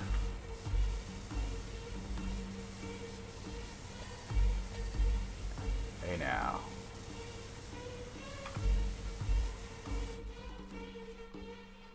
Yeah, they were pulling that kind of bullshit in the 70s. That's exactly what they were doing. They thought if they convinced people that the Odyssey only worked with a Magnavox television, that they would sell it with a television. That people would be so head up to play the Odyssey that they would buy a television. Even if they already had one and had no need of a television, right? Obviously that didn't happen.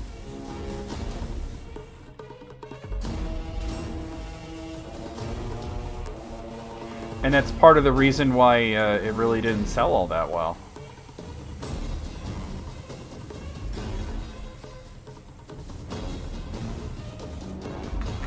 Take a look.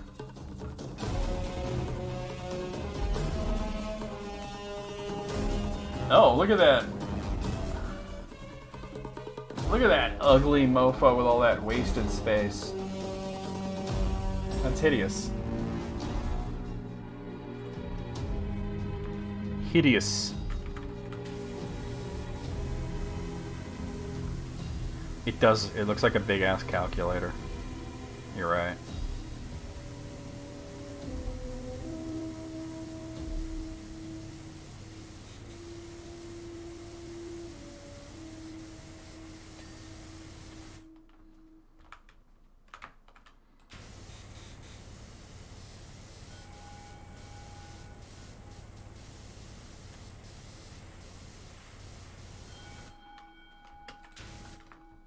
Sounds like the beginning of 2112. Dun, dun, dun, dun.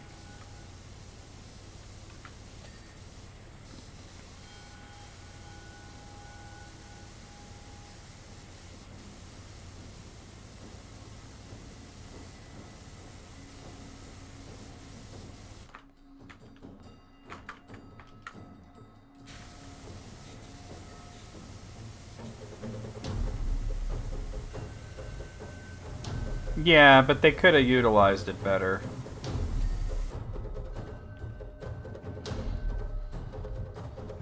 Yeah, the cassette tape thing was weird, too, because the loading was ridiculously slow.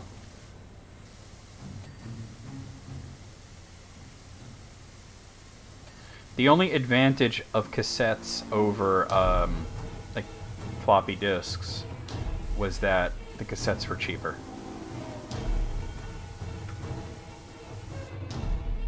There was no other advantage, they were just cheap. Hello, oh, it's Lara Croft. I trust Winston has extricated himself from the freezer in time to make you tea. I don't know if he's in the freezer or not. I'm outside the house cleaning it.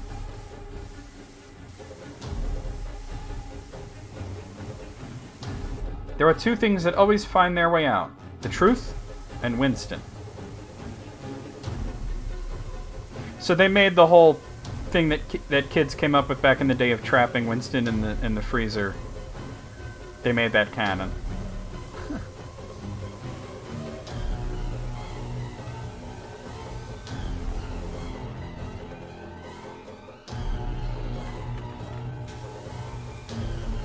Yeah, so the tapes were cheaper, but the loading on them was incredibly slow.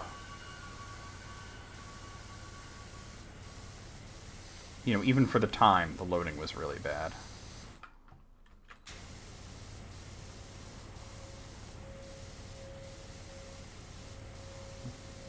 The truth will come out, and so will my butler. Butler.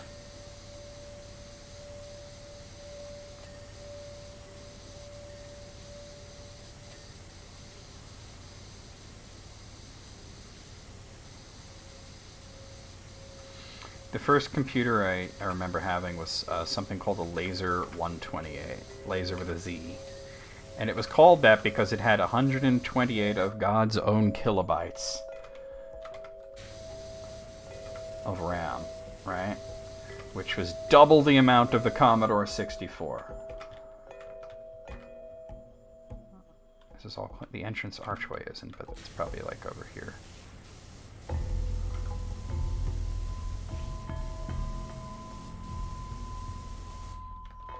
Yeah, that's what I thought.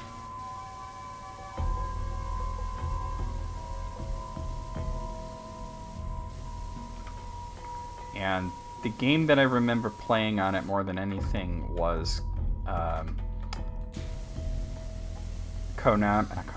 Capcom's game Commando. Which obviously it didn't look anything like the arcade version.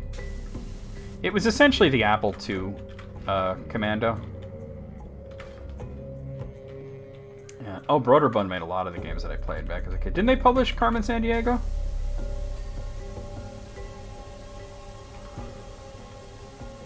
This entrance wall is not clean, though. Wait, is there anything else here that's considered entrance wall that I haven't cleaned? Oh, technically this is part of it as well. Okay, I thought this would have been its own thing.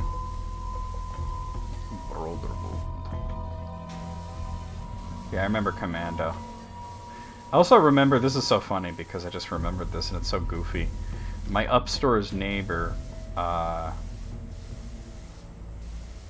they had a little girl that was about my age and a little boy that was about my sister's age, and so we all hung out a lot, right? And I remember, you know, when we got the computer and these games and whatnot, and the mother there, I don't remember her name, right? She asked what, like, games I played on it, and I remember mentioning Commando. And keep in mind, she doesn't know shit from Shinola about video games, right? But she just hears the word Commando and, like, starts wiling out about, you know, violence in video games. And keep in mind, this was the 80s, right? This was long before we had anything like Mortal Kombat, you know?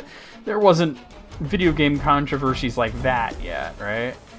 And she's like, oh my god, how could you play a game like Commando where people shoot each other and stomp on each other and it's like war? And I'm like, I don't know, it's fun.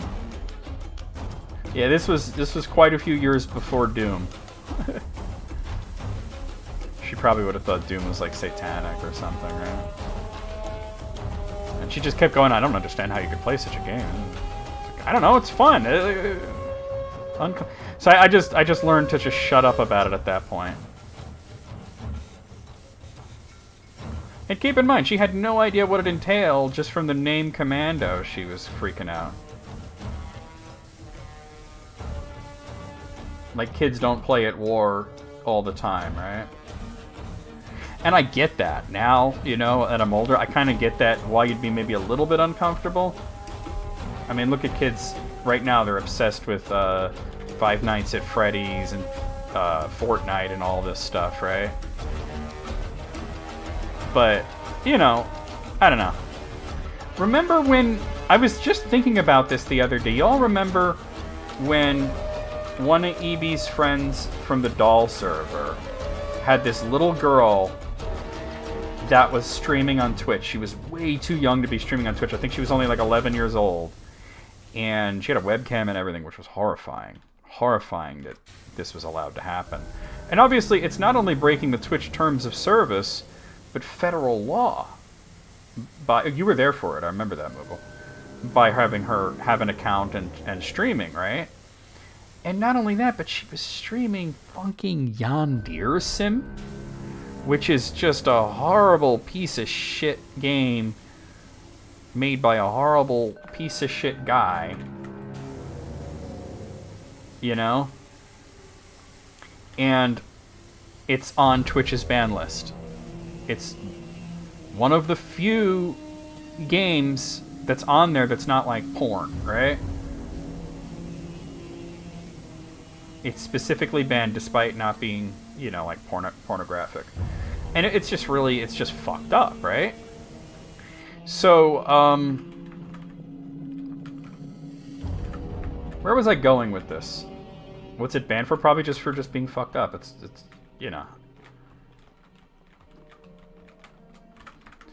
So anyway, but I remember saying, like, because I didn't know much about the game itself other than it looked like a piece of shit. It ran in, like, 4 frames a month, you know?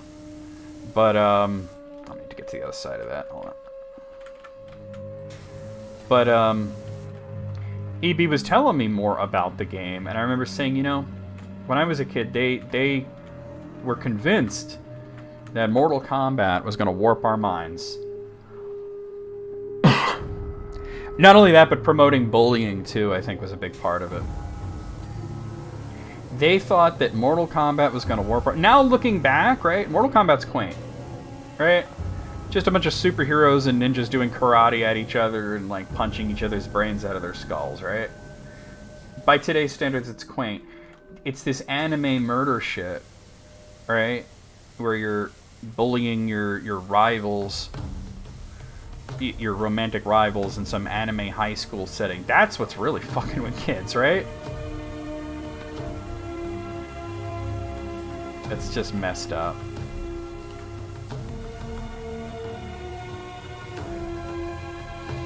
And good on Twitch for not allowing that, right? Yeah, I've heard there's nothing good about him. But yeah.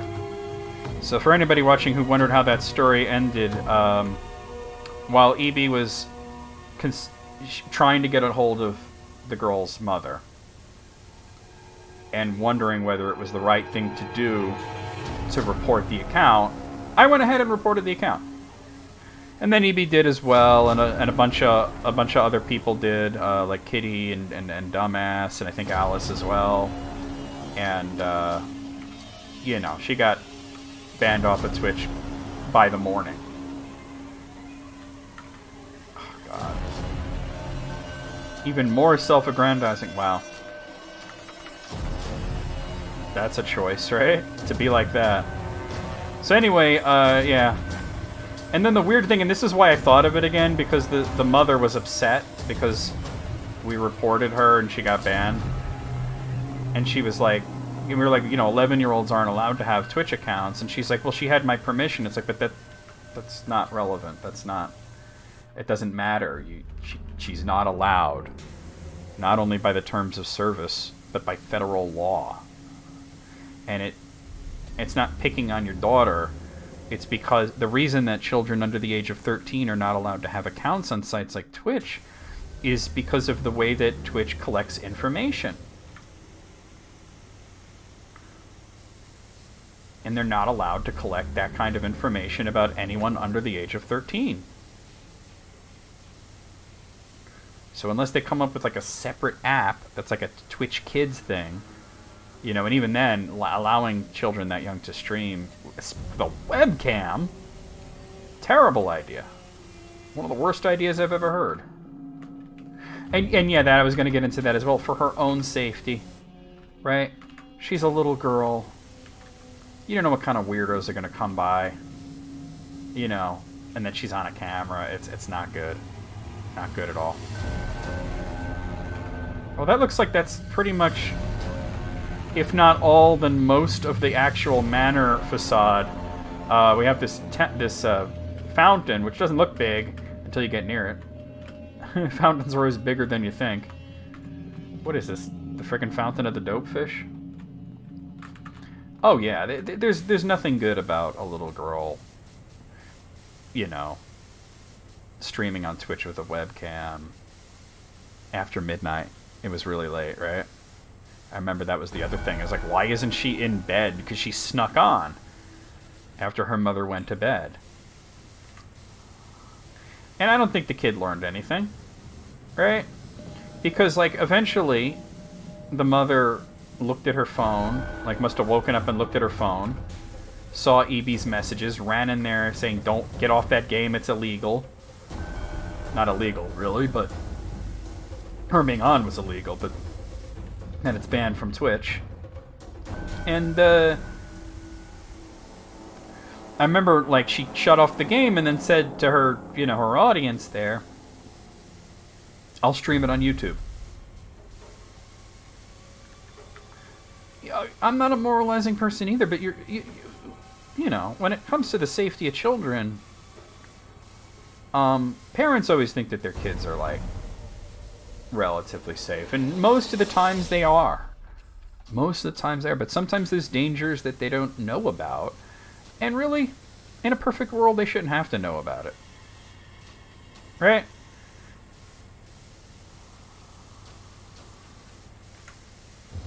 The kid didn't. I don't think the kid learned anything, at least not there, because she was, oh, I'll just stream it on YouTube then. Now, I don't know if YouTube has specific rules against streaming specific games. I've never looked into it because I don't care to.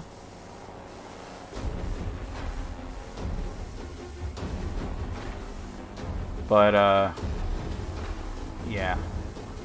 It's like, oh, this game's not you're not allowed to stream this game on Twitch. She doesn't ask why, right? Just, oh, I'll just stream it on YouTube then. Hopefully the mother got at that kid's computer and uninstalled that shit. Put some kind of, I don't want to say like a parental lock or whatever, but some kind of like boundary, right? That she has to understand not only that it's wrong, but why it's wrong. And that's like, okay, so y'all remember when my nephew Bobby got in trouble for trying to get on the dark web?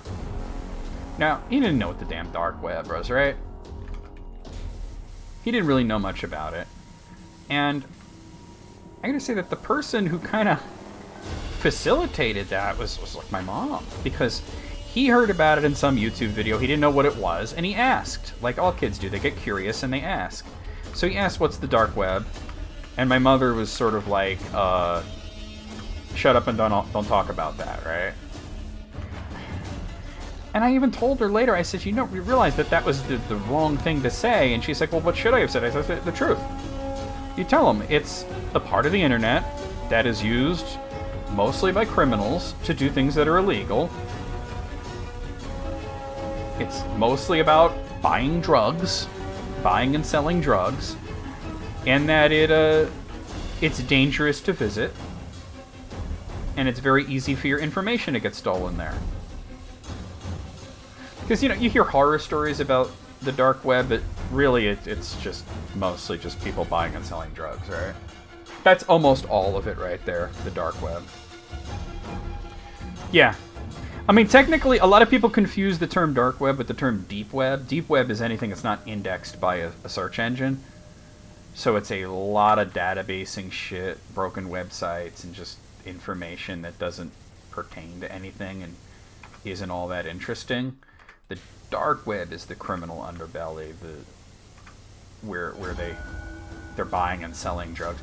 And you hear these stories about, you know, like death cults and, you know, rooms where they watch people like fight to the death and this kind of stuff. And realistically, that stuff does exist, but at the same time, it's like I think something like 99% of the dark web is just drugs, right? And I think that if he would have been told that straight up, he wouldn't have gone looking about how to get onto it, because he was trying to sate his curiosity. And when a kid asks a question about a subject that's kind of taboo, the worst thing you can do is shut them down.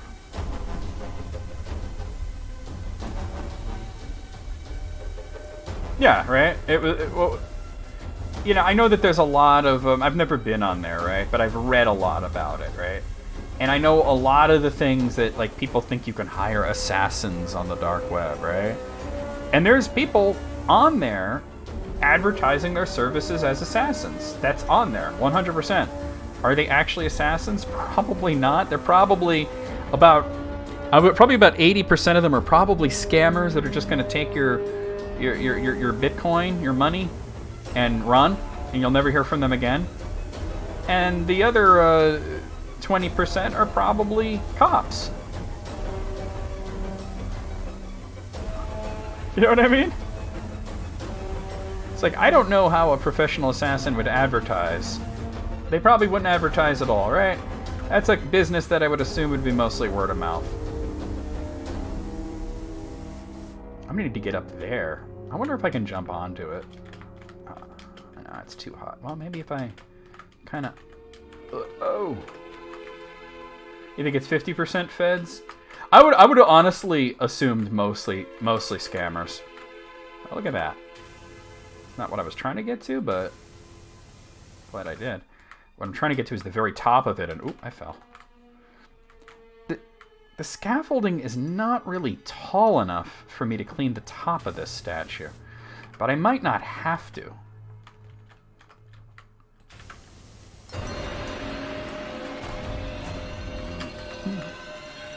How interesting are we talking? Oh! Alright. Let me just try from the scaffolding to see if I can get a good angle from the top. Yeah, I probably don't need to get to the very top of it. I could probably just do it like this. Alright, yeah, that did it.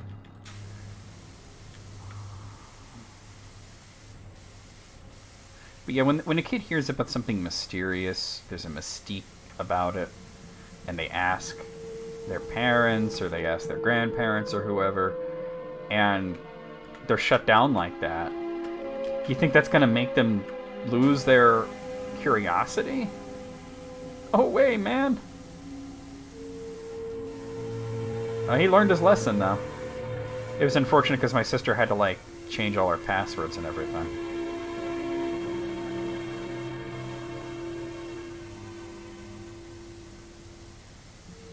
Yeah, it's some kind of weird fish. I don't know if it has anything to do with Tomb Raider. I haven't played the new games, but...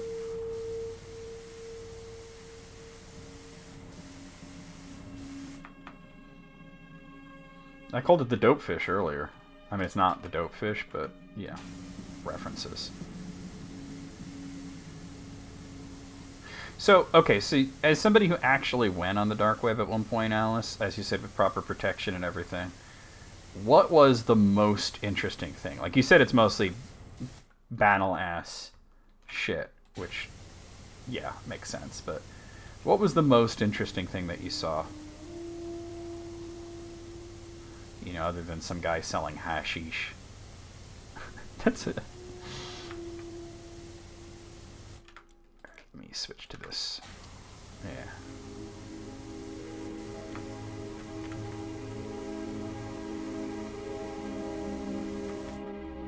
Dopefish lives. You know, Moogle, think about this. The dopefish meme is something that we can explain and explain and explain to the younger generation, and they're never going to get it. Because it's dumb. Right? Like, you will never be able to get a kid to understand the appeal of the dopefish. Because it's just dumb, right? This is the good time we had.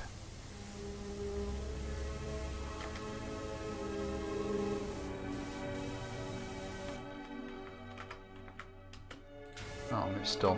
Oh, chill, man.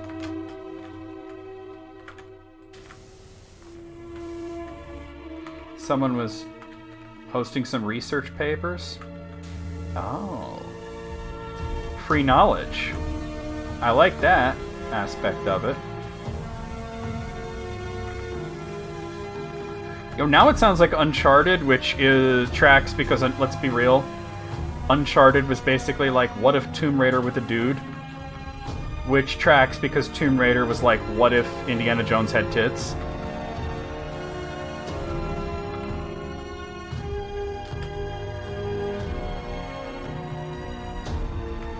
What is left on the pedestal? Well, maybe the other side of it might still have schmutz.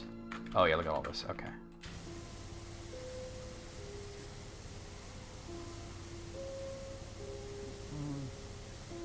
Yeah, I would imagine that one thing that you could do is you could probably find all kinds of free reference materials and PDFs of, like, you know, really expensive college books and whatnot.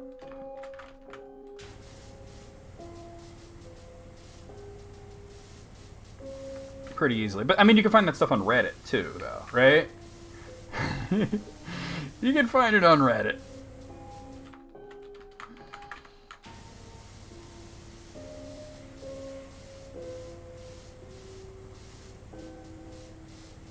Oh yeah, you weren't on there to buy cocaine, right? But people had some wild, fanciful ideas of what the possibilities were on the dark web, and some of the stories they write, you know, like dark web tales. They're complete bullshit, but they're really interesting. Everything was done and dusted over here in Egypt, so I'll be back in England to see your handiwork very soon.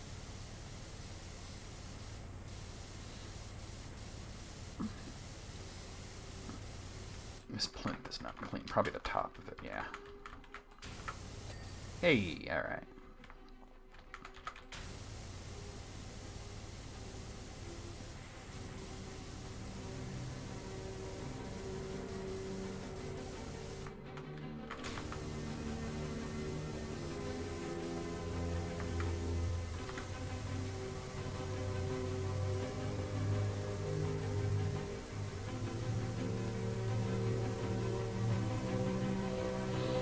Yeah, isn't everything on the dark web really slow?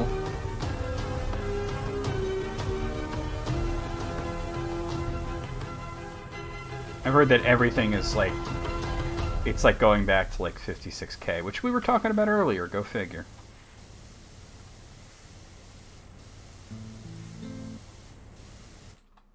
Oh, it just stopped. Hold on. Oh, that's the end of Tomb Raider. Well, let's do a little Rise of the Tomb Raider.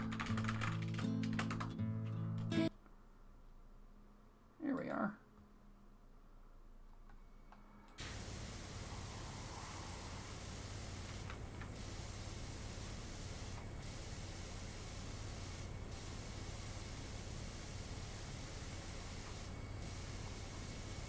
Oh yeah, because that's going to slow everything down too.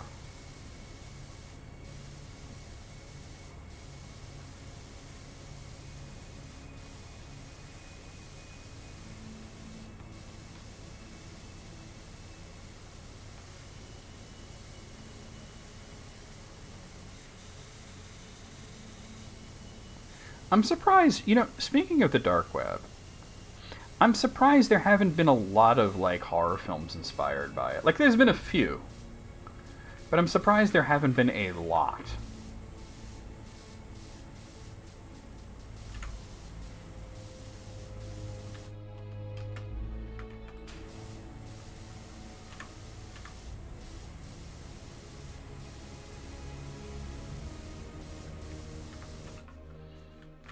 You think that would be a whole ass genre right there, right?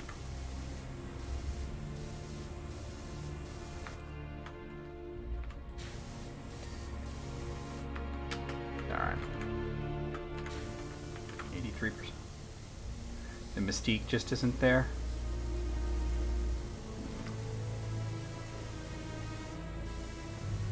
I don't know. If they could make a bunch of movies and shit about, fucking Slender Man, right?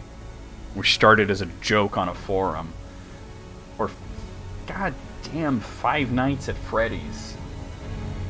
Right? I think you could make some good I don't know about good, but you could make some successful horror movies out of the dark web, right?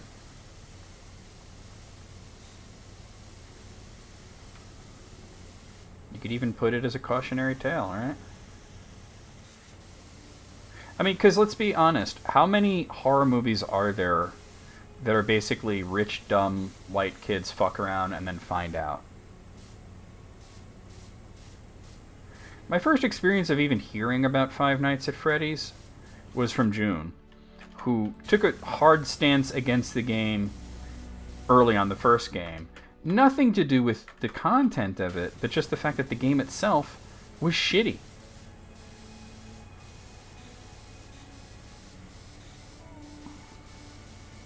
You know, just programmed badly.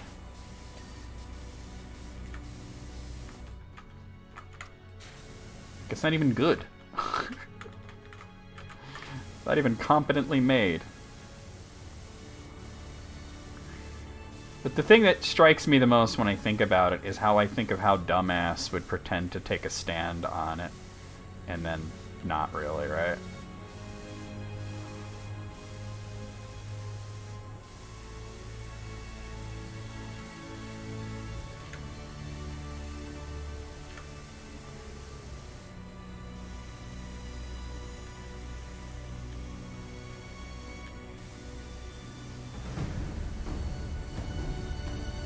She didn't get the point of a... yeah, I think she did play all of them, and then like the whole thing about the creator came out, and she made a show of being outraged, right? She made a show of being outraged. But then like after he exited the games industry and they came out with some kind of spin-off, and she was like, oh, this actually looks pretty good. I don't think I would play it, but if I did... And it's like, oh, just shut up. Why even draw attention to it?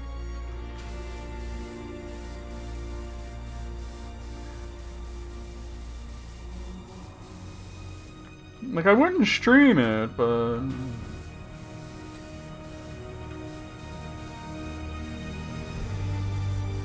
And the thing is, like, I watched that trailer that she was saying that looked good, and I'm like, it looks like dog shit. Oh my god, I remember reading about the red rooms and thinking, like, this is what you're into? That kind of shit's out there. I mean, not exactly like that, but if you want to watch fucked up shit... God, you know how many people my age convinced their parents to rent Faces of Death back in the day? Not me, but I knew a lot of people who did that. Poppy's Playtime Factory. I don't know what that is, Mogul, but it sounds stupid. What is it? I don't know what you're talking about, then.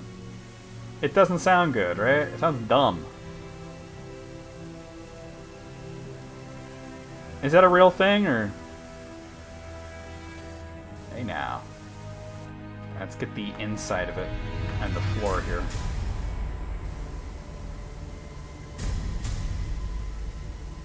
Poppy's Playtime Factory game? Huh?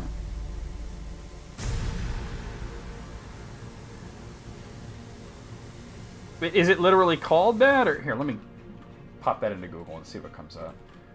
Poppy's Playtime. Hold on, it's auto-completing. It's just called Poppy Playtime. It's on Steam. You must stay alive in this horror puzzle adventure. Try to survive the vengeful toys waiting for you in the abandoned toy factory. Use your grab pack to hack electrical circuits and nab anything from afar. Explore the mysterious facility and don't get caught. This looks really dumb. This is what kids are into, huh? Hello, Unity assets. Oh my god, there's no effort. It's like such... We live in a timeline where shovelware is really, really fucking successful now.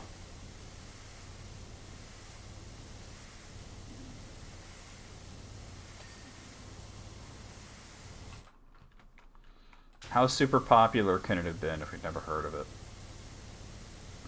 I mean, it's got like a lot of reviews on Steam, so it must have sold well, but I don't remember ever seeing anybody like stream it or whatnot. But then again, maybe the reason is because I don't exactly hang out around children, you know, that are not my own nephews, and they never mentioned this game. They got into the whole Five Nights at Freddy's thing, but they never played any of the games. They just liked the toys. You know what I mean? And realistically, when actually playing games, it's more Minecraft, which, you know, I'd rather they play Minecraft than any of that. It's an NFT, of course it is. That explains it. That explains it. They sure scammed a lot of people before the bottom fell out of that NFT shit.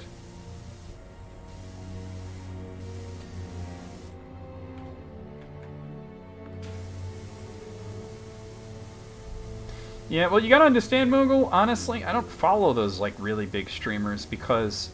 And I have nothing against these people, right? I'm not saying this as a way to denigrate what they do because they're very, very successful and whatnot, right? But I find them obnoxious. And they are being obnoxious. And they are being obnoxious for one very big reason. Their audience is really, really young.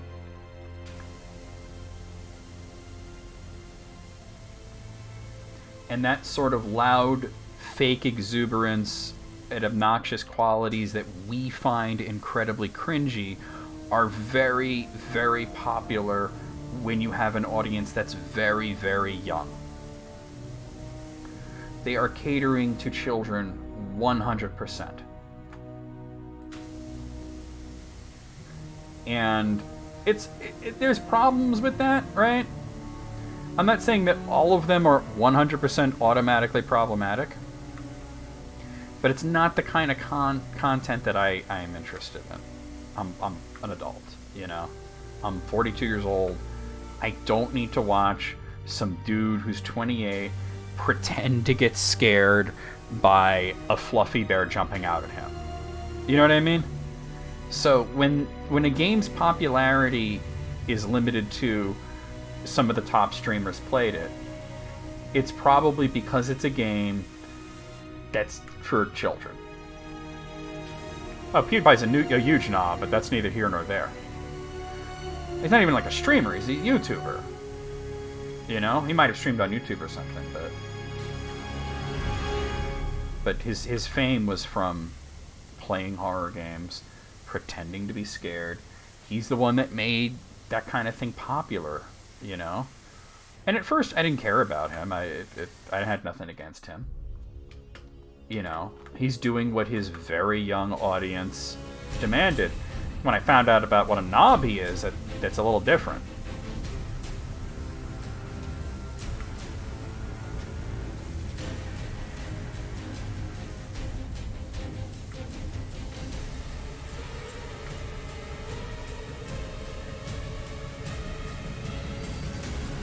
No, actually, to be honest with you, Moogle, no. Minecraft streamers tend to be chill.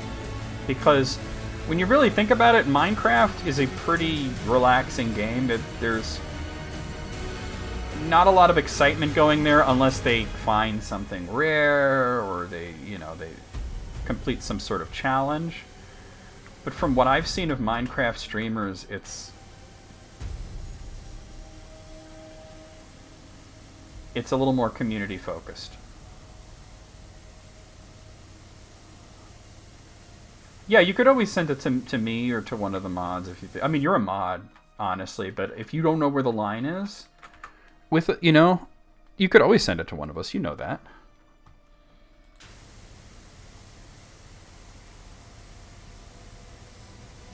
Because sometimes it is difficult to know where the line is. I've had a few things where I'm like, I'm not sure if I should post that, and I usually just don't post it.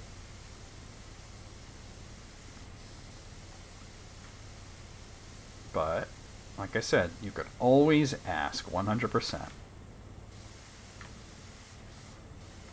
like we're just about done with this level. So what else can you clean that's Tomb Raider related? Like, are we going to actually clean some tombs? I'll take a look.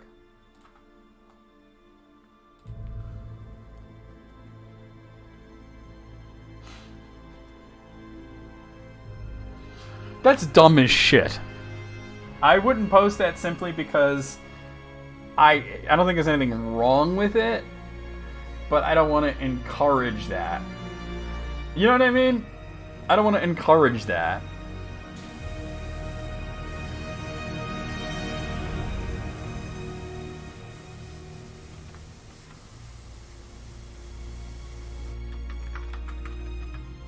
And I think 8th might be sensitive to that too, so.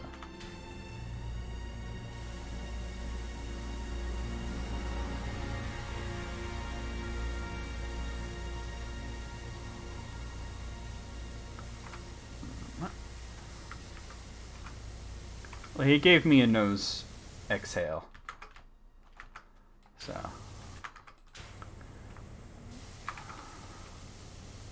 What do you think, Alice? Curious what your thoughts are.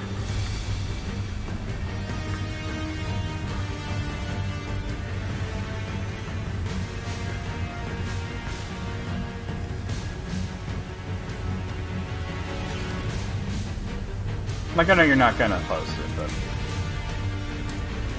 yeah, it's the, you know, the happy face. If you're wondering what it is, Moogle, it's basically like a Pixar made a movie called Come.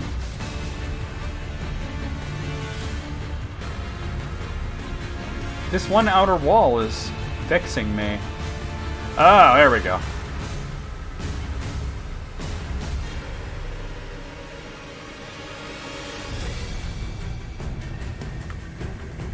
And it's just like a happy little anthropomorphic cum drop.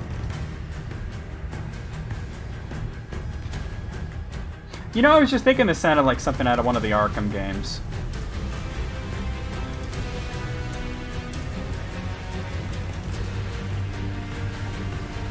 What if,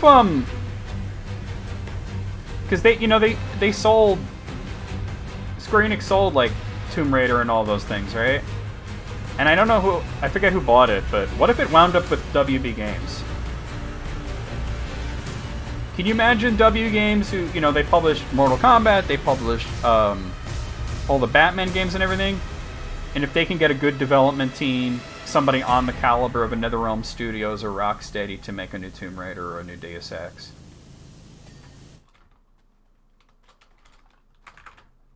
Well, always good to err on the side of caution, right?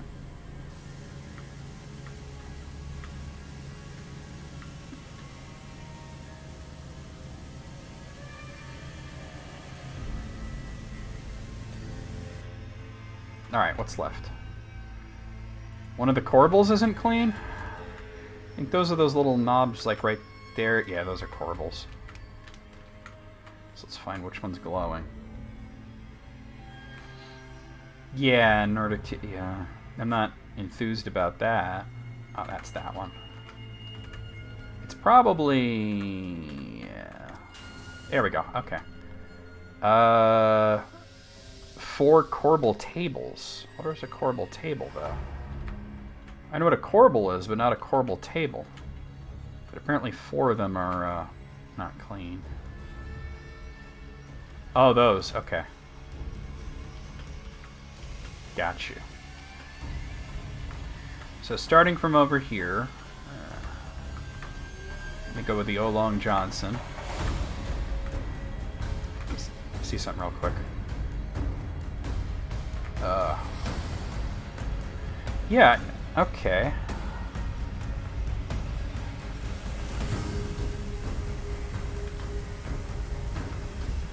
Alright, that one. That's 1. That's 2.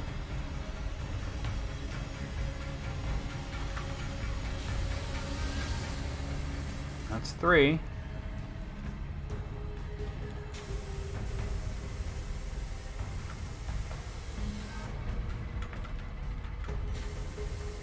And that's 4. Sweet. Okay. One of the door handles isn't clean.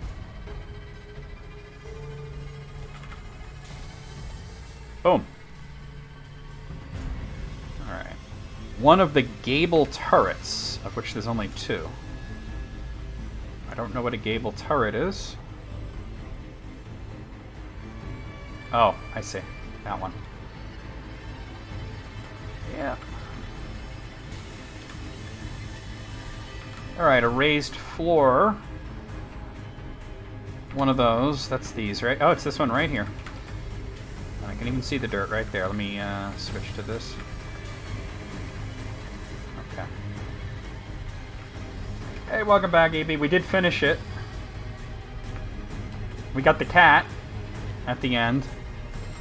And I'm on Tomb Raider right now. String core sledge. Let's see. Yeah, one of the string core sledges. I don't know what a string core sledge is. Oh, it's that? Oh, that's the window frame. I might as well get it since I'm here. There we go. Yeah, and the cat had kittens too. After we finish the pyramid, it zaps the volcano. They go through a whole explanation about time travel and everything. And then it shows you like packing up everything in the inside of the van and all the pictures of everything. And you get the cat. It played an original song by one of the developers over the credits, and you got to see time lapse of every level. And it was an orange cat, so about 3 brain cells, 2 of them misfiring. Oh wait, no, that was the string. Okay, so which window ledge is not clean? Window frame, rather.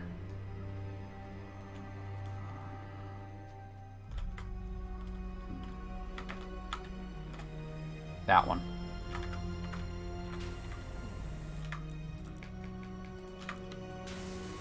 Hey, there we go. That's Croft Manor. EB. Winston was in the freezer. How about that? Winston has been gushing about what a tremendous job you've done finishing his cleaning on the exterior, and I'm excited to see it for myself. You have my deepest gratitude. In fact, based on this solid intel, I think I have something else for you. Sweet. Lara Croft's obstacle course and quad bike. Okay. Your work on the house was impressive, and I'm not easily impressed. I can almost see dear old Rose taking her 11sies out on the western lawn. Second breakfast. Winston was the butler even way back then, apparently. Anyway, to the back of the manor, you'll find my obstacle course, an invaluable training aid in periods of convalescence, and beyond it, my trusty quad bike. How could it be a quad bike? It's either a quad or a bike. Quad means 4. Bike means 2. Maybe it has 6 and she doesn't want to call it a sex. They both suffered terribly over the years, the obstacle course at the hands of the British weather, and the quad bike at the hands of yours truly. I trust you like a challenge as much as I do. Angel of Darkness. How could it be a quad and a bike? Alright, so this looks like it's a shorter job. So hop, hop, ho, hop, ho, hop, hop, ho. Climb the wall, go over there, get through this. Yep. Oh no, it keeps going. Oh no, it keeps going. It's not as short as I thought. Ta-da! And there's the... This is not a bike, it's a quad. I also did not think it was going to be so tiny. Did she use this when she was a little girl? Which of the Tomb Raider games had Lara, like, really young? I think it was 4.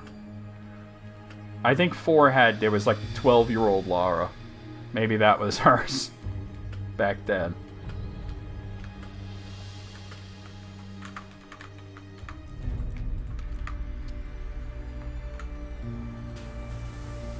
An obstacle course may seem an eccentric choice for grounds of an archaeologist.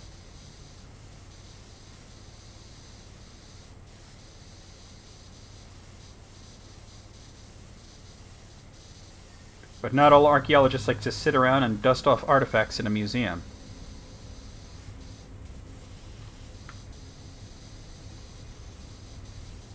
Low box. Some of us like to dig a little deeper. Dig a little bit deeper, yeah.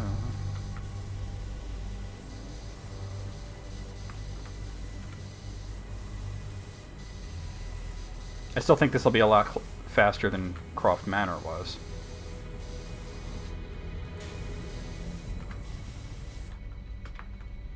Yeah, there was one of the ones on place, I think it was Tomb Raider 4, that had flashback scenes where she was really young. Like, maybe that was her bike from back then, or quad, because that thing is tiny.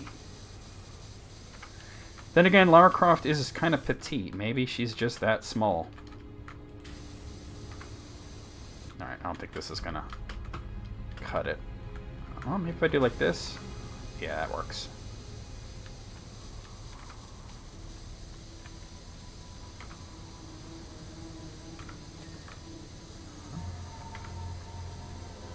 Box.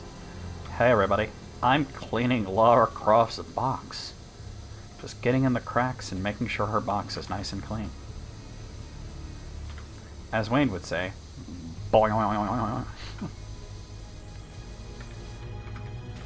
And as Mogul would say, oh my.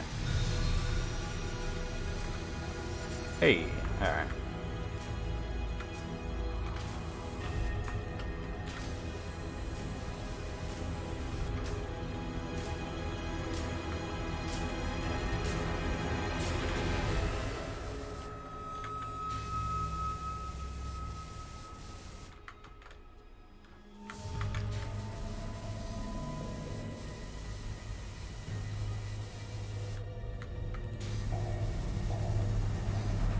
Curb. You better curb your enthusiasm.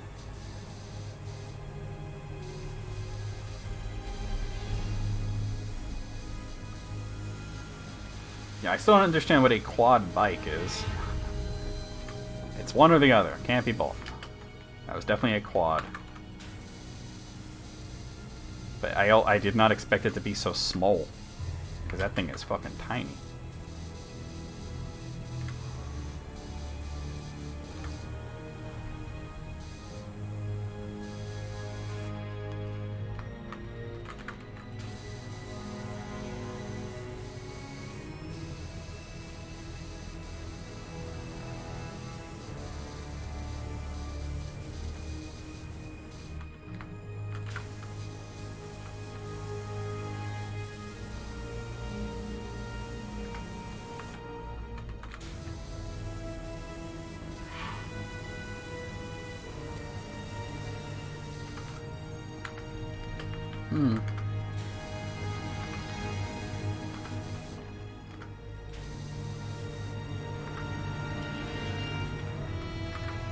Wide box.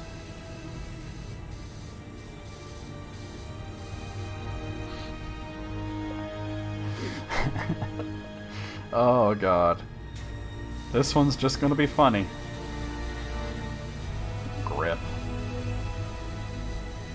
She's here to grip the knobs.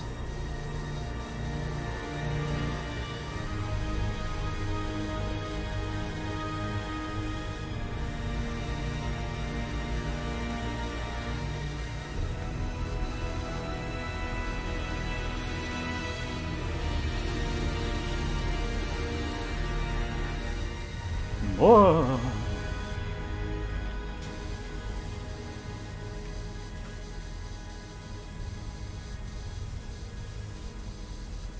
Whose random scorpion emote is that, or is that just a Twitch emote that everybody has?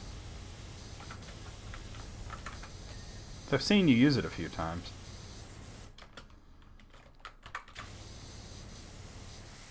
Oh, it's Cheese, okay. I don't know where that Cheese ever played Mortal Kombat.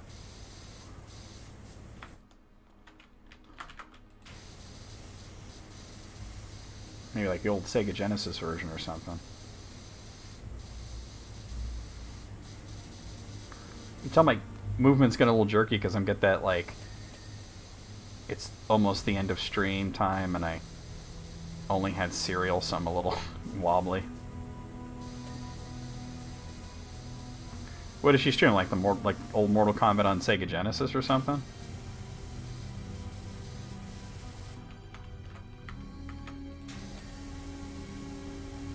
Because honestly, I've never seen her do anything that's not like one of the games she speed runs or fucking Sonic.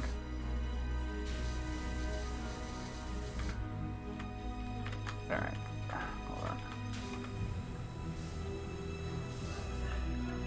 The Game Gear version? Oh no. Alright, I'm gonna need a ladder here. That step ladder ain't gonna really cut it. I saw a ladder somewhere. There's another step ladder there. There. Yoink.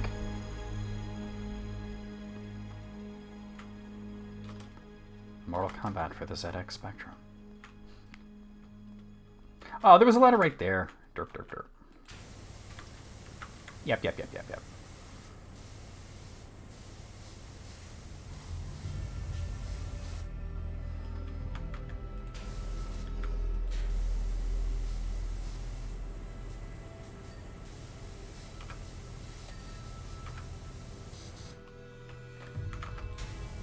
Yep. Alright. Okay, other slanted box. Okay. Yeah, we're looking good. Looking good. Wait, what did I see that was not, like, almost clean? Oh, this. There we go. Alright. I think we'll do this one, and then we'll stop. We've got plenty more Tomb Raider, we got Final Fantasy, and all that shit, but it's getting to be that time.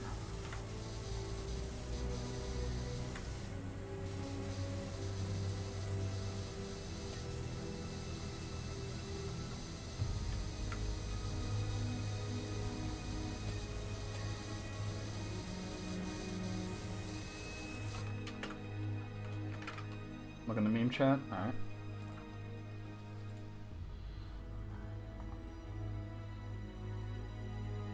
Which of the many things am I looking at here? It's the Jordan Peterson one because that shit's funny.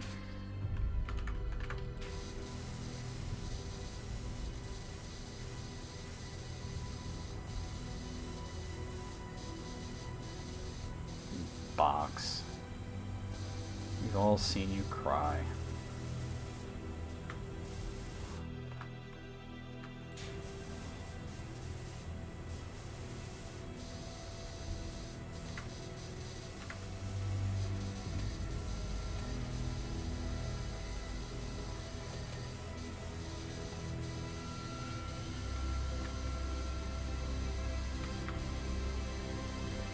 This part of the soundtrack sounds like Interstellar. Keep expecting a really loud organ to come in.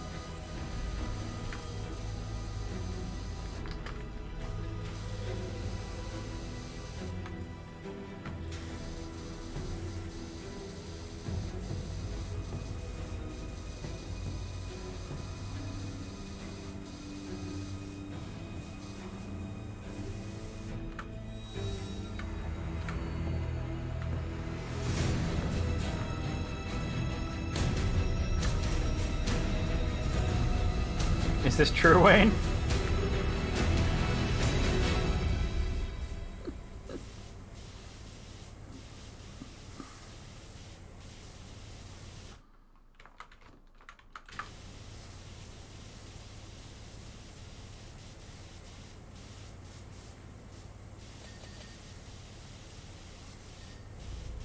Sweet. Make sure all these blocks are clean.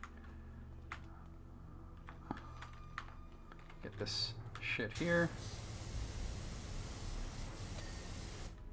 And this shit here. Wait a minute. There we go. Oh, yeah, flexural should help some, at least with the tensing that you're doing. Which comes with pain. You tense because you're in pain. Alright, but I think we'll stop here. We'll go over the schedule, we'll do a raid. Guys, don't go anywhere just yet. Please stick around for the raid. An Among Us animated series? That sounds insufferable.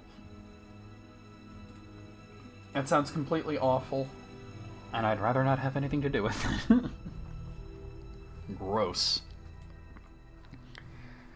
I mean, it's just going to be a bunch of like little multicolored guys pointing at you going, little sauce. No, little sauce. Yeah. And notice that they're totally doing it at the height of the popularity of Among Us, right?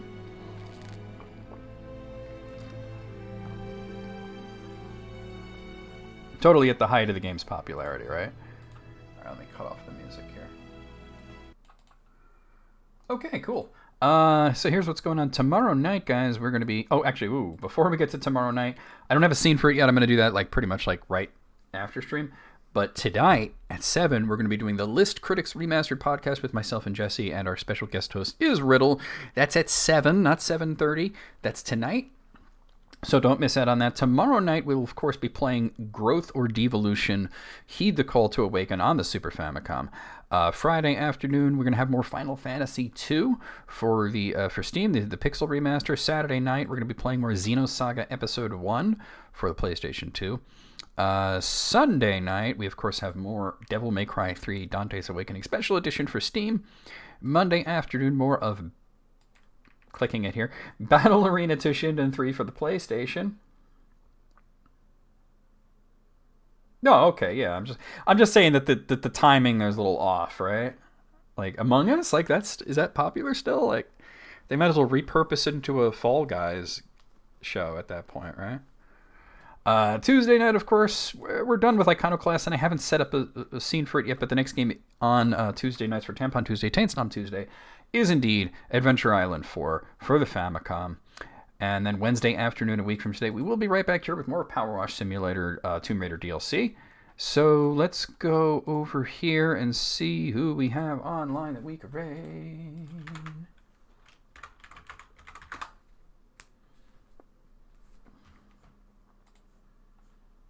Who do we have on? That's not playing Final Fantasy 16. Huh. So we have Carcala's playing Mario and Luigi Superstar Saga. Feel the Niche is playing Final Fantasy 16. Cat Scratch is playing something called Dordogne. And Roz is on as well playing Final Fantasy 16. That's everybody that's on my list. What do you guys think? Who are you wanting to raid?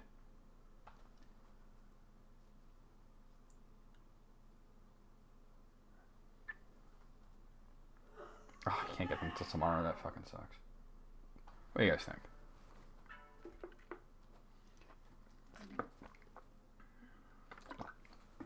The Dordogne?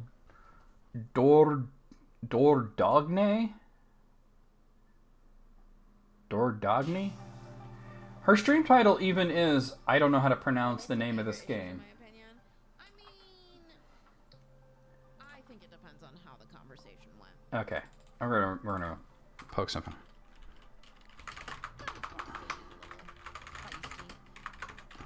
Your holidays got off to a bit of a rough start, but I do hope you're feeling better.